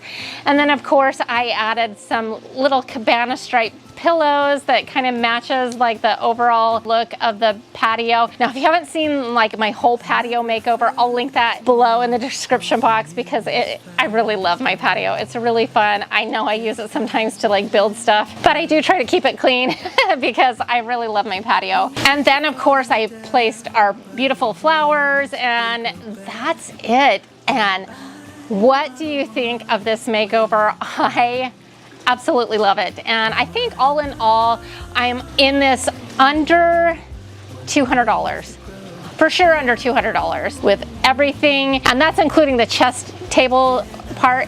And for how cute this is, I really feel like that's a really good price. I priced out a lot of these little bistro sets I feel like most of them are over $300. So I feel like this is a really unique, fun look and a good deal as well. And it's functional.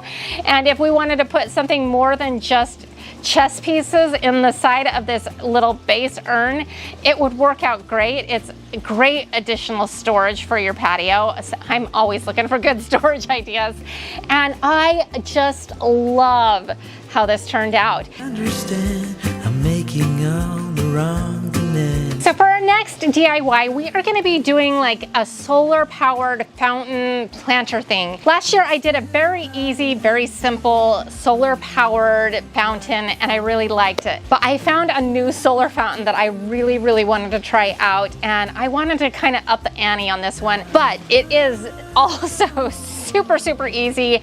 Anyone can do this one. So the first thing I did is I got a similar black urn pedestal base to the other pedestal bases that I have on my front porch, because this was also gonna go in front of my home. I put it in the corner of our like front pathway to our house. And then I took kind of another black planter and flipped it upside down and kind of tried to level it out. And the reason I did that is so we didn't have to fill up the entire thing with soil and make it really heavy, but also to create kind of a flat base for the next part. And then what I did is I added some herbs in this pot, some like oregano and time, and I thought that would be kind of a cute little herb garden. And we're gonna hope and pray I don't kill these, because I'm known for killing plants for whatever reason. I tried, but one of you pointed out that yes, my front planters in front of my house, the flowers are still alive and flourishing, and that was like a year ago, so there is hope. All right, so with those planted up, I kind of tried a couple of different combinations with some other black pots, and I thought I might go that route, but it wasn't really working for me. So I went to some stores to kind of see what other options there were, and then I found this really cool, big, heavy-duty plastic bowl from Ross, and it was thick and really good size, and it had this really cool like modeling effect on it, and I thought actually that could work really, really well. and so I bought it, and then I set that right on the upside down portion of that one pot that we kind of tucked down in the soil. And then I put some river stones that I picked up at the Dollar Tree into the base of that to weight it down, but also add a really interesting element. And then I added our solar fountain feature. Now I found this one, it had really good reviews off of Amazon, but what I really loved about this one is that it lights up at night. So hang on with me for just a second, because it's really cool. What you want to do is you peel off the little top portion and you submerge it into the water as quickly as possible, so it sucks that water right in and it will start working. It works fantastic in the daytime, really, really well. There's a lot of little different toppers that you can put on it. It also does have the straws that kind of keep it in center if you want. I didn't think it needed it. It pretty much took up the entire area there. There's lots of little different toppers, so if you wanted it to just bubble up a little bit, or if you want it to spray, you can pick out what top works best for you. And I loved it. And here's the other thing is, when it's spraying all this water out the sides, I'm like, hey, it's watering the plants for me, and it's letting me off the hook a little bit. Maybe it will stay alive.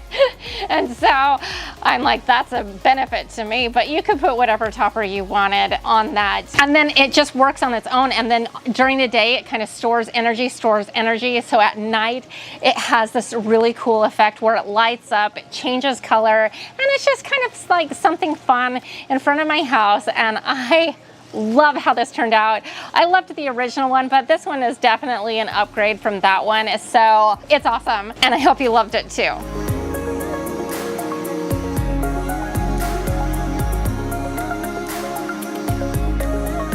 I found a beautiful chandelier that was $529, and I really loved it, but I wanted to see if I can do it for a lot less. I'm going to be using some really interesting items. I think you might even actually question my sanity a little bit when I pull out some of the items, but that's what you got to do, is you got to get creative. You got to think outside of the box, but I promise you that they're going to work, and it's going to be a lot of fun. I'm going to show you 3 interesting things that I'm using. The first is I'm going to be using some cookie sheets from the Dollar Tree. I think they're going to really work for part of our project. And then I'm using 3 of these 6-foot dog tie-out cables, so like a dog chain from the Dollar Tree again. And then finally, and this is a little bit odd, I am using 8 tuna cans, like empty tuna cans.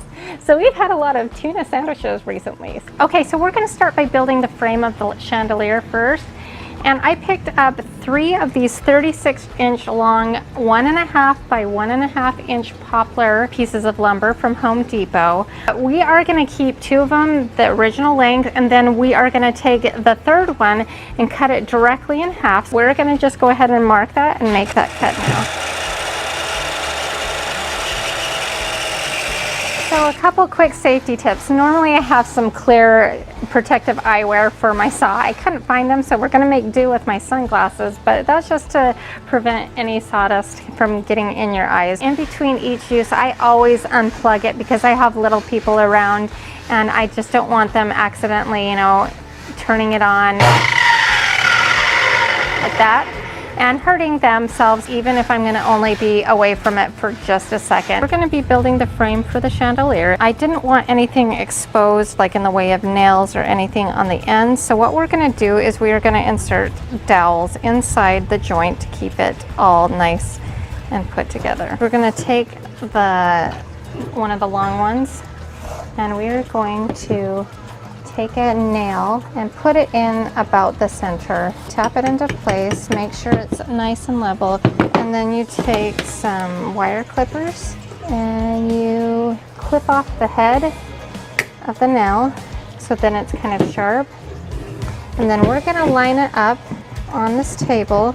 Then we take our hammer and tap it into place, and what that's going to do is make a mark where your starting hole should be. And then we can just take this nail and pull it out. So now you've got a starting point for each joint. Drill nice and straight. And then we do the same thing to this. So roughly this is going to work. We're probably going to need to do a little sanding around the joints, but that's okay. Before we glue this together and finalize it, then you're just going to add some wood glue in the holes, and if a little bit gets through, that's okay, because then it will help strengthen that joint. For a much tighter joint, I highly recommend using a clamp. so I've let my frame dry overnight, so I'm going to take off the clamp now. And then what we're going to do is we're going to sand the frame because we want a nice smooth surface. Using a sander makes it so much faster.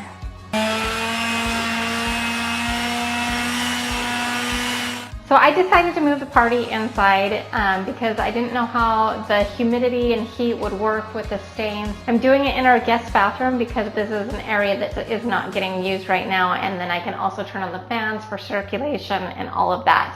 I'm going to put on some gloves to protect my fancy manicure that I still don't have. No, I'm just doing this because it's going to get messy and I don't want to have a stain all over my hands. And then I've got a cast off sock that its partner probably got eaten by my dryer, like so many socks do. Just gonna dunk my hand in the stain, and I'm just using a gel stain because I thought it would work a little bit better and give us a nice thick coat. And that is going on very dark, which is kind of good because that's kind of what I wanted. The next step in the process is creating the iron strapping that was on the wood frame, and you're going to need protective gloves for this step because you're going to be exposed to some sharp edges, and it's really important to protect your hands so you don't get cuts. They're not very expensive at all and definitely worth it. Then you're going to take your tin snips and cut off the lip of the cookie sheet, leaving just the bottom part. Then you're going to take that part and cut 2.5-inch strips. Then you are ready to spray paint, which we will just spray paint all of the tuna cans. Anything that's going to be metal, we're going to use the leftover spray paint from my project last week and spray everything a nice flat iron looking black. So I've let everything dry for several hours, and hopefully it is all dry enough to do my next step. We're going to start with the the pretend iron strapping that was made from cookie sheets, and we've sprayed it in that outdoor flashing. That black is, I'm going to start on the inside, so the rough side is right underneath the tuna can. Tuna can, oh my goodness. And so we're going to just fold it around and get it on there, and it should just bend really nicely. And then we're going to put a little pressure and pull it up and bend it all the way around. And then what I'm going to do is I'm going to make a little mark here, and then I'm going to grab my tin snips that I left inside. So I'm going to go grab those, and I'm going to take this off. We are going to trim it to fit. To kind of keep everything in place, I'm going to take my tuna can, and I've kind of punched a little hole in this, set this on top. So I'm going to drill pilot. So that is set. Then I'm going to switch my tip to a traditional tip. I'm just using drywall screws. I had them on hand. You could probably use whatever you want. And then we are going to screw this right into place. Look at that. So that is on there good. That will help the fake iron strap to stay in place good. And we'll do that all the way along. So you can see right here I have a little bit of an issue, and I did know that this was going to happen. And what it is it's just where this seam is meeting up. And I've got some you know, E6000 on there, but it doesn't want to stay down because it wants to bend out. So my solution for this, and it's also kind of an aesthetic thing as well, on the original, there's some nail heads, and I just am going to, I took these thumbtacks and I sprayed them the same color. So I press those in, and not only does that hold it into place, but it adds kind of an aesthetic as well. So, and anywhere that I'm scratching on this ironwork, I'm planning on going back in and touching up.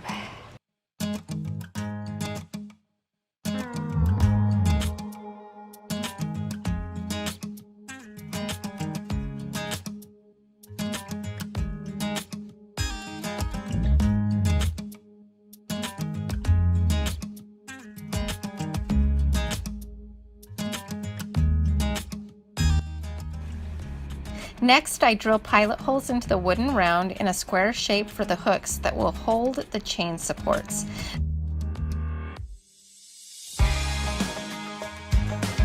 Then I place another thumbtack in the center for an added decorative touch. So on the edges, I've come in 2.5 by 3/4. We're going to pre-drill the screws for the hooks where we're going to attach our cables. All right, so I'm getting ready to hang my light fixture, and I had my husband come out earlier and help me mark where we were going to need to put it, because it was kind of a two-person job, because we had to kind of center it in between the two light fixtures, you can see. And apparently he did not want me to miss where he marked. So I need to determine whether or not there's a stud up there, so I'm going to use a stud finder. That would be most ideal, because obviously that would be the most secure. If not, I do have a toggle that I can put into the drywall, which would support up to 50 pounds worth of weight, which should be more than plenty, because my light fixture is nowhere near that. So let's go see if there's a stud. There's a stud in my house. See if there's a stud up there. No stud. All right, so we're going to be using the toggle. So I wanted to show you before I hung it that I attached the cables to the hooks right here and over here, and so on all corners, and then I connected it right there as well.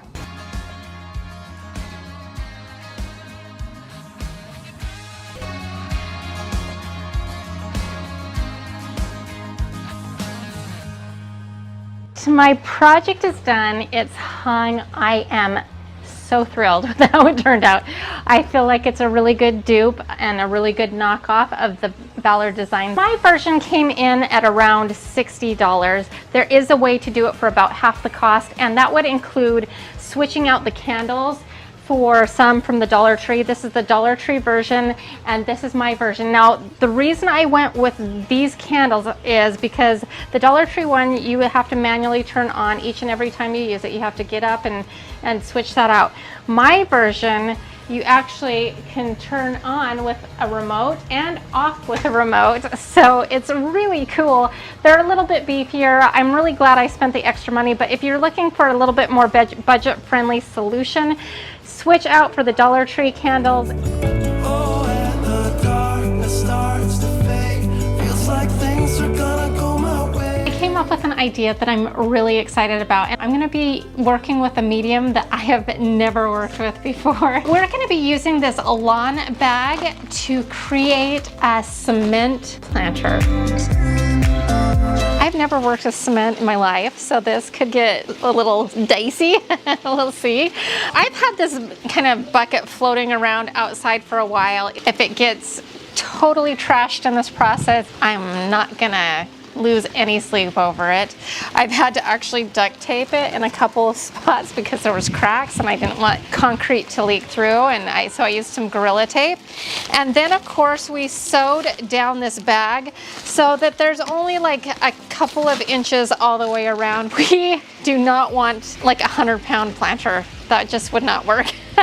And so hopefully we've got it the good size now. I have no idea how this is gonna go, but I have high hopes.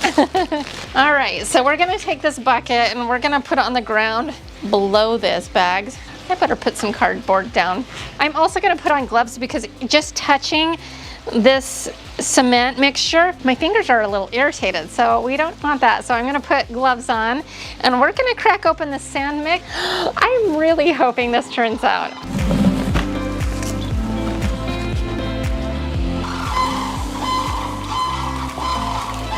And I just got this cheap shovel at Dollar Tree because I figure I can toss it when I'm done. And I've got water and we're just supposed to mix until it kind of looks like oatmeal apparently. And we're gonna mix it. And I can already tell this is not gonna be nearly enough.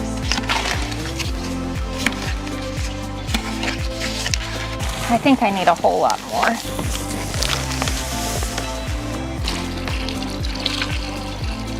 I feel like this is like a grown-up version of making mud pies. Adult mud pies. Mix, mix, mix. This is a good workout. Okay, that's about as close to oatmeal as I think we can get. I don't think that I fully explained what look I'm going for. I saw this inspiration photo and I was like, that is really cool looking. I want to try to get that look, but there was no instructions, so I'm just flying by the seat of my pants. Now, ideally, I'd probably just get like a rice bag or a burlap sack and do this planter, but this is what we're working with, a mystery challenge. I got my cooking spray here and we are gonna spray the inside of the bag and the outside of this. I hope that helps. We'll just kind of rub it together. And then we're also gonna spray down this. I'm hoping this helps kind of release it when we're done. I'm gonna put about 2 inches on the bottom. And I hope this is, again, the right consistency. Mud pies. I don't know if this is gonna work. I really hope it does. Now we're gonna set this in. We're gonna try to center this, just kind of trying to evenly distribute this. This might be my first epic fail. I don't know.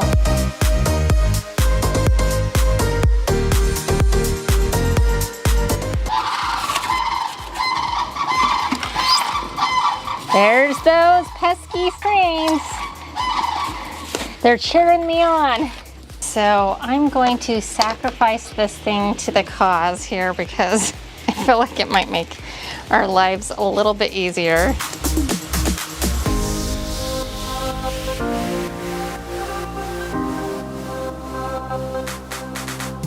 With one last stitch effort, I'm gonna finish off the bag. And one of the things on that was that there was a decorative rope and it was cinched in like a bag would be. So I'm gonna go ahead and just take my big rope here and tie it off and see if that helps hold it up a little bit and if I can shape it around that or not. I believe this will be the front. We will cinch the rope. Oh, I just got it all over my face.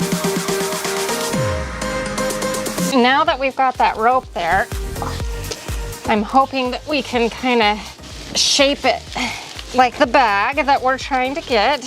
I'm just kind of massaging it up. All right, at this point, I'm not feeling very confident, to be honest with you, but we're just gonna let it dry and hope for a small miracle that it turns out and it looks amazing. I've let this sit for like 36 hours and we are going to disassemble and see what it looks like. I don't have high hopes. We'll see though.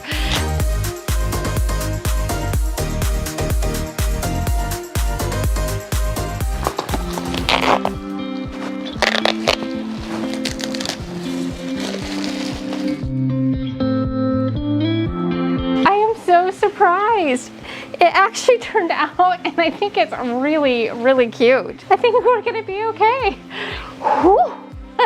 So we've got a couple of loose fibers here that I've got some scissors and we're gonna try to trim those off. And then we're gonna let it cure a little bit longer and then we'll get a fresh rope, tie it around and plant it up with some cute flowers that I'm probably gonna kill, but we're gonna try really hard to keep alive this time.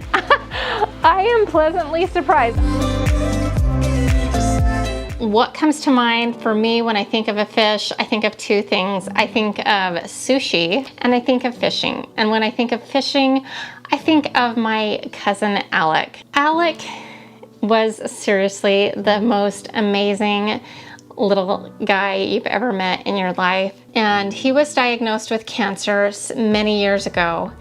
And he fought really, really hard. Honestly, he was seriously such an amazing kid because as much pain as he was in, he never complained once. He never asked, why me? He literally was probably too perfect for this life because he aced it at only 12 years old. And Alec loved to fish. And his make-a-wish was even going fishing in Alaska, which he did shortly before he passed away. So my idea for this fish is to make a garden stepping stone in his honor and then send it to my aunt for Mother's Day, which is not too far away. So what we're gonna do is I'm gonna take you outside and we're gonna make this out of concrete, some more of that concrete. So I start out by mixing up a little bit more concrete. For our form, I decided to use a planter liner I picked up in a 3-pack at Dollar Tree. I sprayed it with some cooking spray again, and I pour in a little bit of our concrete.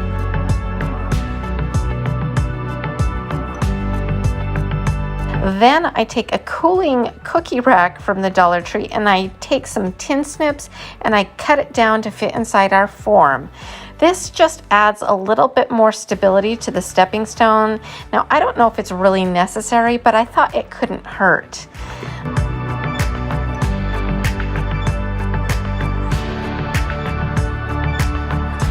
Then I poured the rest of our concrete on top and smoothed it out. And my plan for the fish is to do an impression with it. And for that to work, we need it to be a little bit more firm, but still a little wet. I let it set up for like 2 hours. Then I take our fish and push it to the bottom third of our stone and let that set up for 24 hours.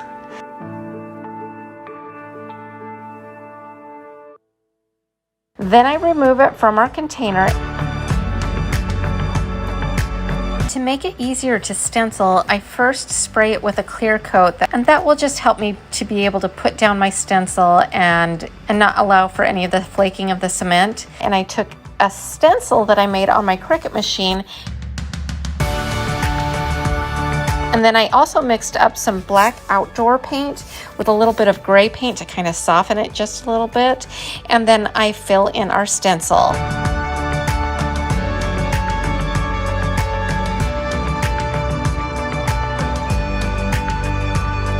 I decide after the fact to also add an additional 3 fish at the bottom. And then when we're done painting it, I add an additional clear coat. Now, when I saw this little fisher guy, it immediately reminded me of Alec's silhouette. And this is definitely my favorite project from this episode because it means so much to me. And I know it will mean a lot to my Aunt Teresa too. Alec may have passed to the other side, but he will never be forgotten here on earth by those who loved him. So I really love this project and hope that you found inspiration in it. Feels like things are gonna go my way. What we've got to do here today and over the next few days is a little bit daunting, a little bit overwhelming. I'm not quite sure where to begin because it is such a disaster. My neighbors have been really cool. I know that they are probably going to be more excited than even me, which is hard to believe that we get this makeover done. Nobody's reported me to the HOA, which is pretty much a miracle. All right, so as I'm recording all of these before pictures for you, I'm realizing just how embarrassing this is. Like super dirty, super grody. I'm going to build like an outdoor armoire, like storage unit to hold kind of some of the stuff that I'm gonna need to keep somewhere.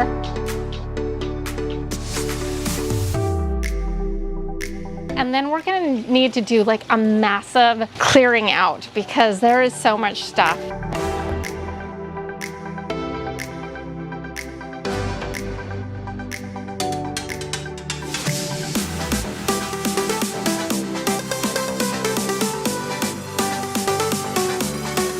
We are really earning our lunch today. I am so sweaty. It's humid, it's miserable, but we're working hard and getting a lot done. Now I want to take care of all like the small little wood scraps. I just got this in the outdoor section at Target. I think it was meant to be like a little end table upside down, but we are gonna flip it up and put our little smaller pieces of wood scrap in here and clean this up.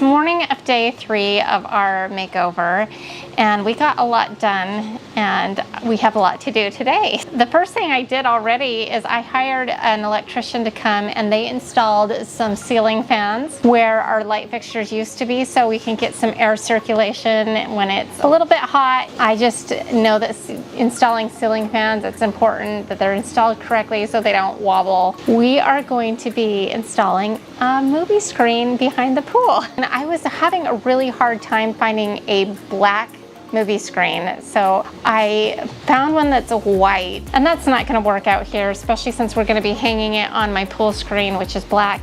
So I'm going to go ahead and spray paint the exterior of that black color so it disappears into the pool cage framing, and we're going to do that. We've got some other things to spray paint. Let's see, lots of little projects today.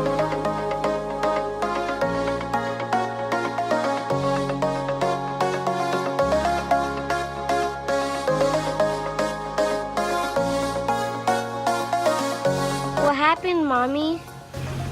I fell in the pool.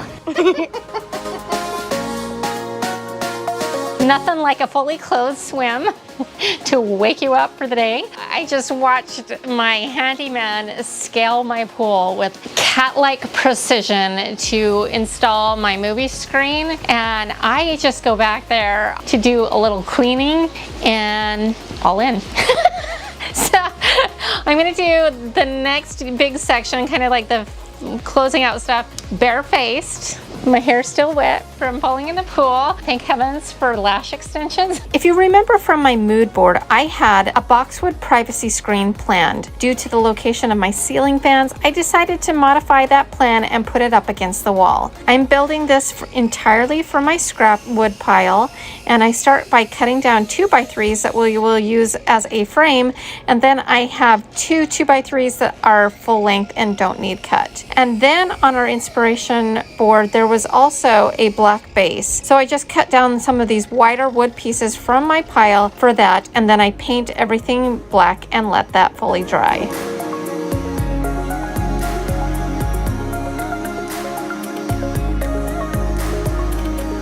Well, it's been a long day and it doesn't look like I've got a lot done, but I did. Because it's so hot and humid during the day, I decided to take advantage of our new amazing ceiling fans out here and come out and build the furniture tonight.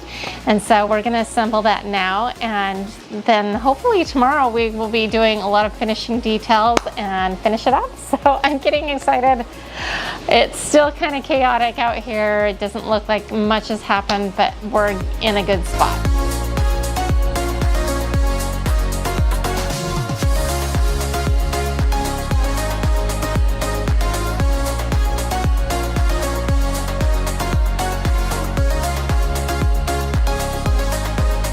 Now it's time to finish constructing our boxwood wall, and I start by bracing my plywood sheet up against the wall where I want it to be with 2 2x3s since I'm working alone.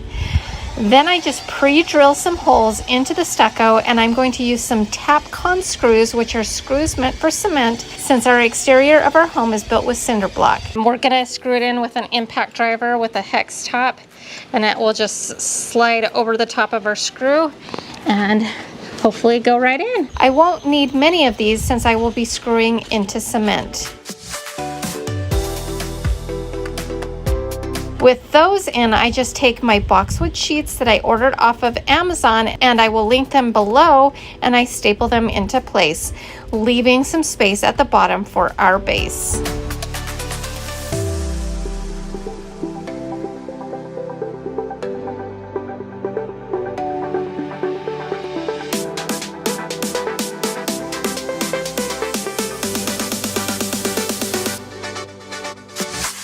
Next, we hang the giant C that we spray painted earlier. I know people will probably ask me where I got this. I got this from Hobby Lobby probably like 6 or 7 years ago on clearance. It's been kicking around my back patio forever, and I decided that this might be a better use of it.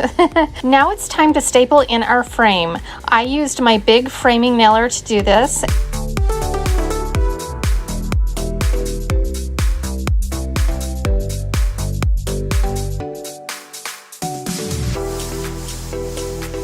And then I also staple on our base pieces that we already pre-painted. And then I touch up all of the nail heads with the same black paint. With all of that installed, I use some green twist ties to attach some twinkle lights to our wall. And then I slide in place an old metal shelf that my husband was going to get rid of. I thought that if I put some little bins in there, I could store my spray paint, my sandpaper, and all of my other small items that I use a lot. And now we have finally made it to the most fun part of all.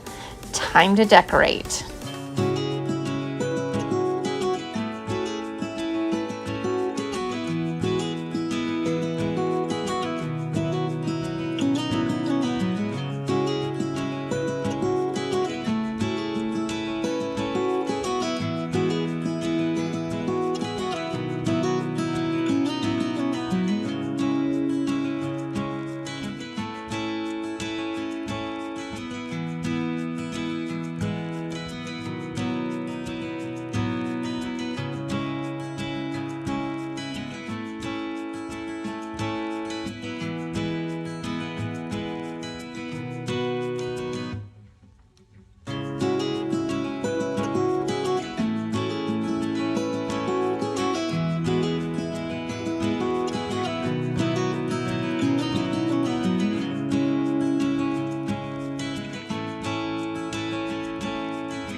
Wow, did we work hard. I've got scratches, I've got cuts, I've got bruises, but it was all worth it in the end. And now it's time to reveal my back patio. Let's go check it out.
taking care of this front door, as well as giving the front of my house a little bit of a makeover. I wasn't really sure what to do with this door because I didn't know if like stripping it would even work, if there's something wrong with the door, if we just repaint it and then it would look like this in a month or two. So what I've decided to do is we are getting a brand new door. I decided to treat myself this time. I called in a professional. I pretty much DIY everything on this channel. I've even built my own fireplace, but it's an affordable price that I'm okay with. We don't have to DIY absolutely everything all the time. Before he gets here, we need to go in and paint it.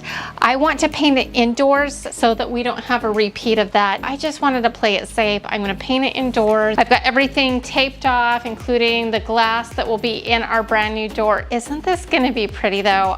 And I've decided to paint it in this Modern Masters front door paint. I read the reviews. It seems really good. I've done a full tutorial on how to paint a door. Basically, we're going to start with the inside and then we're going to roll it.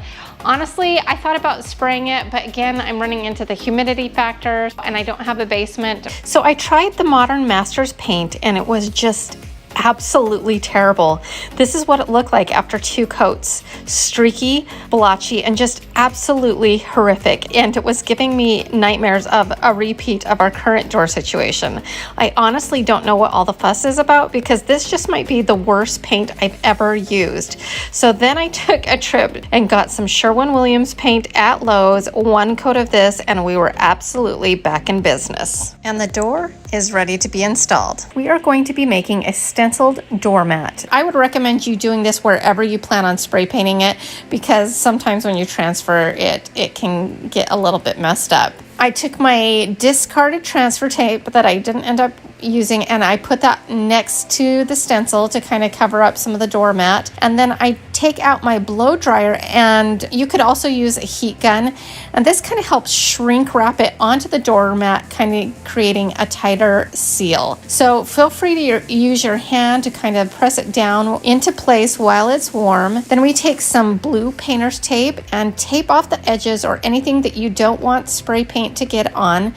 And then we take it outside, or hopefully you've already had it outside, and then spray it in truck bed liner spray paint.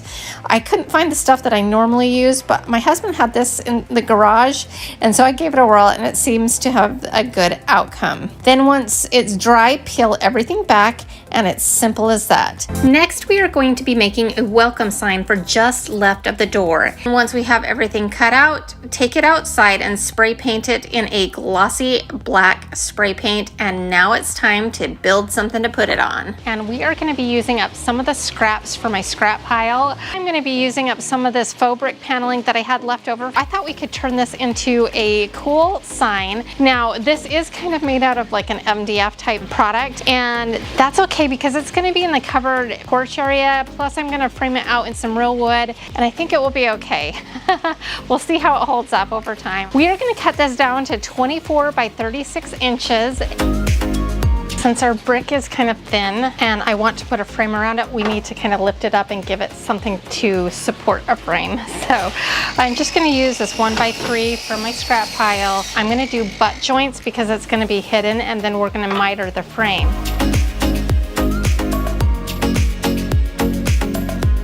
For the frame, I'm going to be just using this lightweight, inexpensive 1x2, and we're going to miter this. Before we install the frame, I just take some white spray-on primer and do 2 coats with that. My original intent was just to use it as a primer, but it ended up looking so good that I just left it. Then I used some antiquing wax by Folk Art on the frame and let that dry.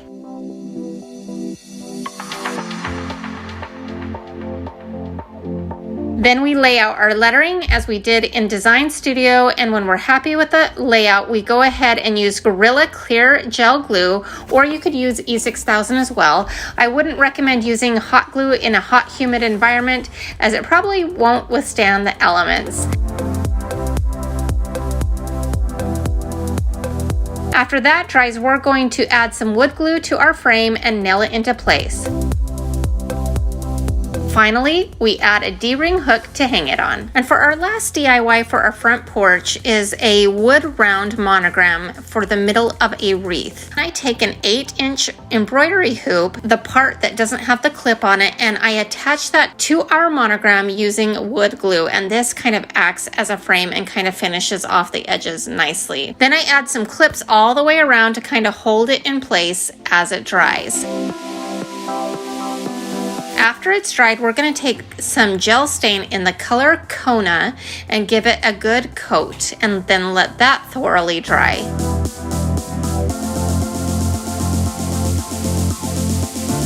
Now, how we are going to attach this to the wreath is I just took a couple of paper clips. This is what I used. You can use whatever you want. And I glued them with hot glue on the top and the bottom of this monogram. And then I took some twine and tied it to our wreath. Now, I would advise against using the hot glue because, as I mentioned before, it did not withstand that long and it popped off pretty quickly, and so I had to go back in and use something a little bit stronger. So use something a little bit stronger and let it thoroughly dry before tying it to your wreath. Now to address this window. I love the light that it's bringing into the inside and also the detail that it brings to the outside. I love this door, but even though we're putting up a wreath, we like our privacy. So up top I had frosted that, and I used like a spray-on frosting, but I'm not convinced that I want permanent frosting on this window. But I've got a really fun hack that uses contact paper to kind of disguise and filter the light, but without the permanent feature to it.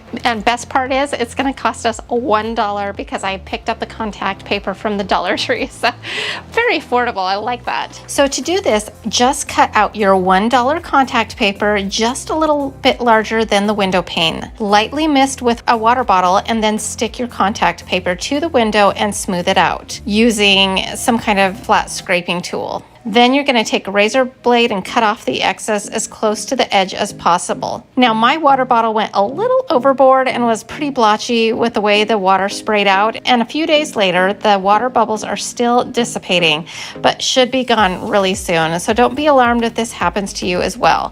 This might take a few days to fully look right, but it does give a nice, beautiful frosted look without the long-term commitment and the heavy price tag. We had a little accident on our driveway. How many of you have had this happen? We just kind of thought that we're left with this and that we might need to rip out some of these pavers and replace them. Well, before we do that, I want to try degreasing it and try to see what we can do. So I got this off of Amazon. It's a degreaser. It had really good reviews. So we're going to see if this works. I also got this little brush. So what we're going to do is we're going to pour this on our grease spots, scrub it really good, let it sit for 15 to 20 minutes, and then I'm going to break out our power washer and power wash our driveway.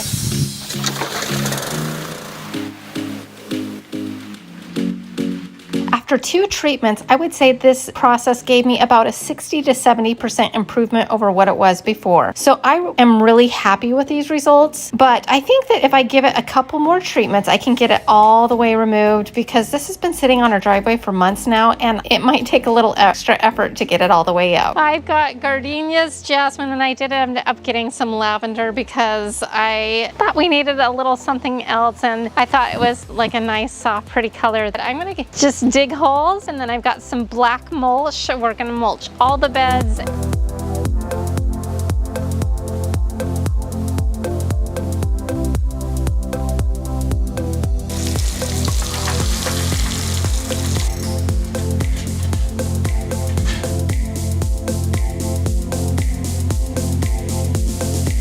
There are no light fixtures here. Well, it's wired for it. I see the electrical spots for it on either side. We are gonna add some new lighting on either side of my garage door. I am gonna do this myself, and I ordered these light fixtures off of Amazon. Really excited about that. They're really cute. You may want to call in a professional to do this. This is something that I'm comfortable doing on my own. And one of the cool things about these light fixtures are that they have a sensor that automatically turn them on at night and turn them off at dawn. Now, after all of our hard work to make our house look really beautiful, it would be a shame to leave something as unattractive as this yellow doorbell. Now, we decided to upgrade to a Google Nest doorbell device, but you don't have to spend that much on a doorbell to make it look much more finished. There are some beautiful black ones that you could get for around $12. As for this one, it's an easy install and the app walks you right through the process, basically holding your hand all the way. I can't vouch at this point for how much we will like the Nest doorbell, but so far, so good. Plus, it just looks pretty darn good, don't you think? Now it's time for all of the finishing touches. I'm so excited. This is gonna be great. Do you have a pot that looks a little like this? Black, but it's kind of dull. It's plastic. Well, I've got a hack for you. This is another use for WD-40. This won't be a permanent fix, but it should last you a good while. What we're gonna do is just spray this on and rub it all over, and it will give us a nice like new shine. How awesome is this? Seriously, gotta love WD-40. After letting the WD-40 dry, we drill a couple of drainage holes into our pot.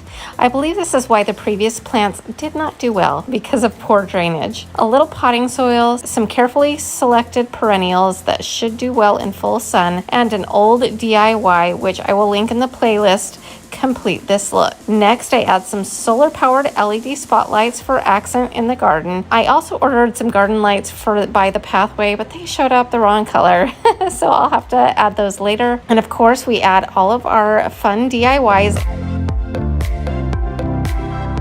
So one last touch for all of my longtime viewers, you might recognize this. I thought it would look cute at the end of my pathway here, and now it's time to show you the final result. And voila, the finished look. I can't believe we finally made it. All the effort was well worth it in the end.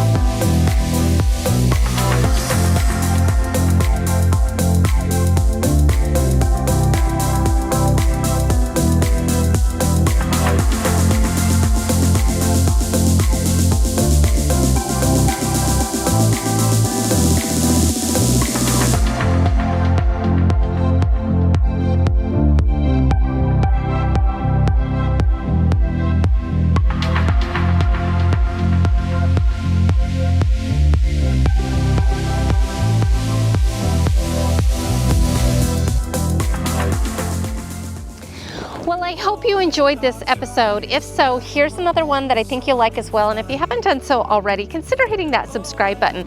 Right here, it's super easy to do, and I would love it if you joined the DIY Niner family. And to all of my DIY Niners, I just want to remind you once again that you are more powerful than you know. We'll see you next time. Bye.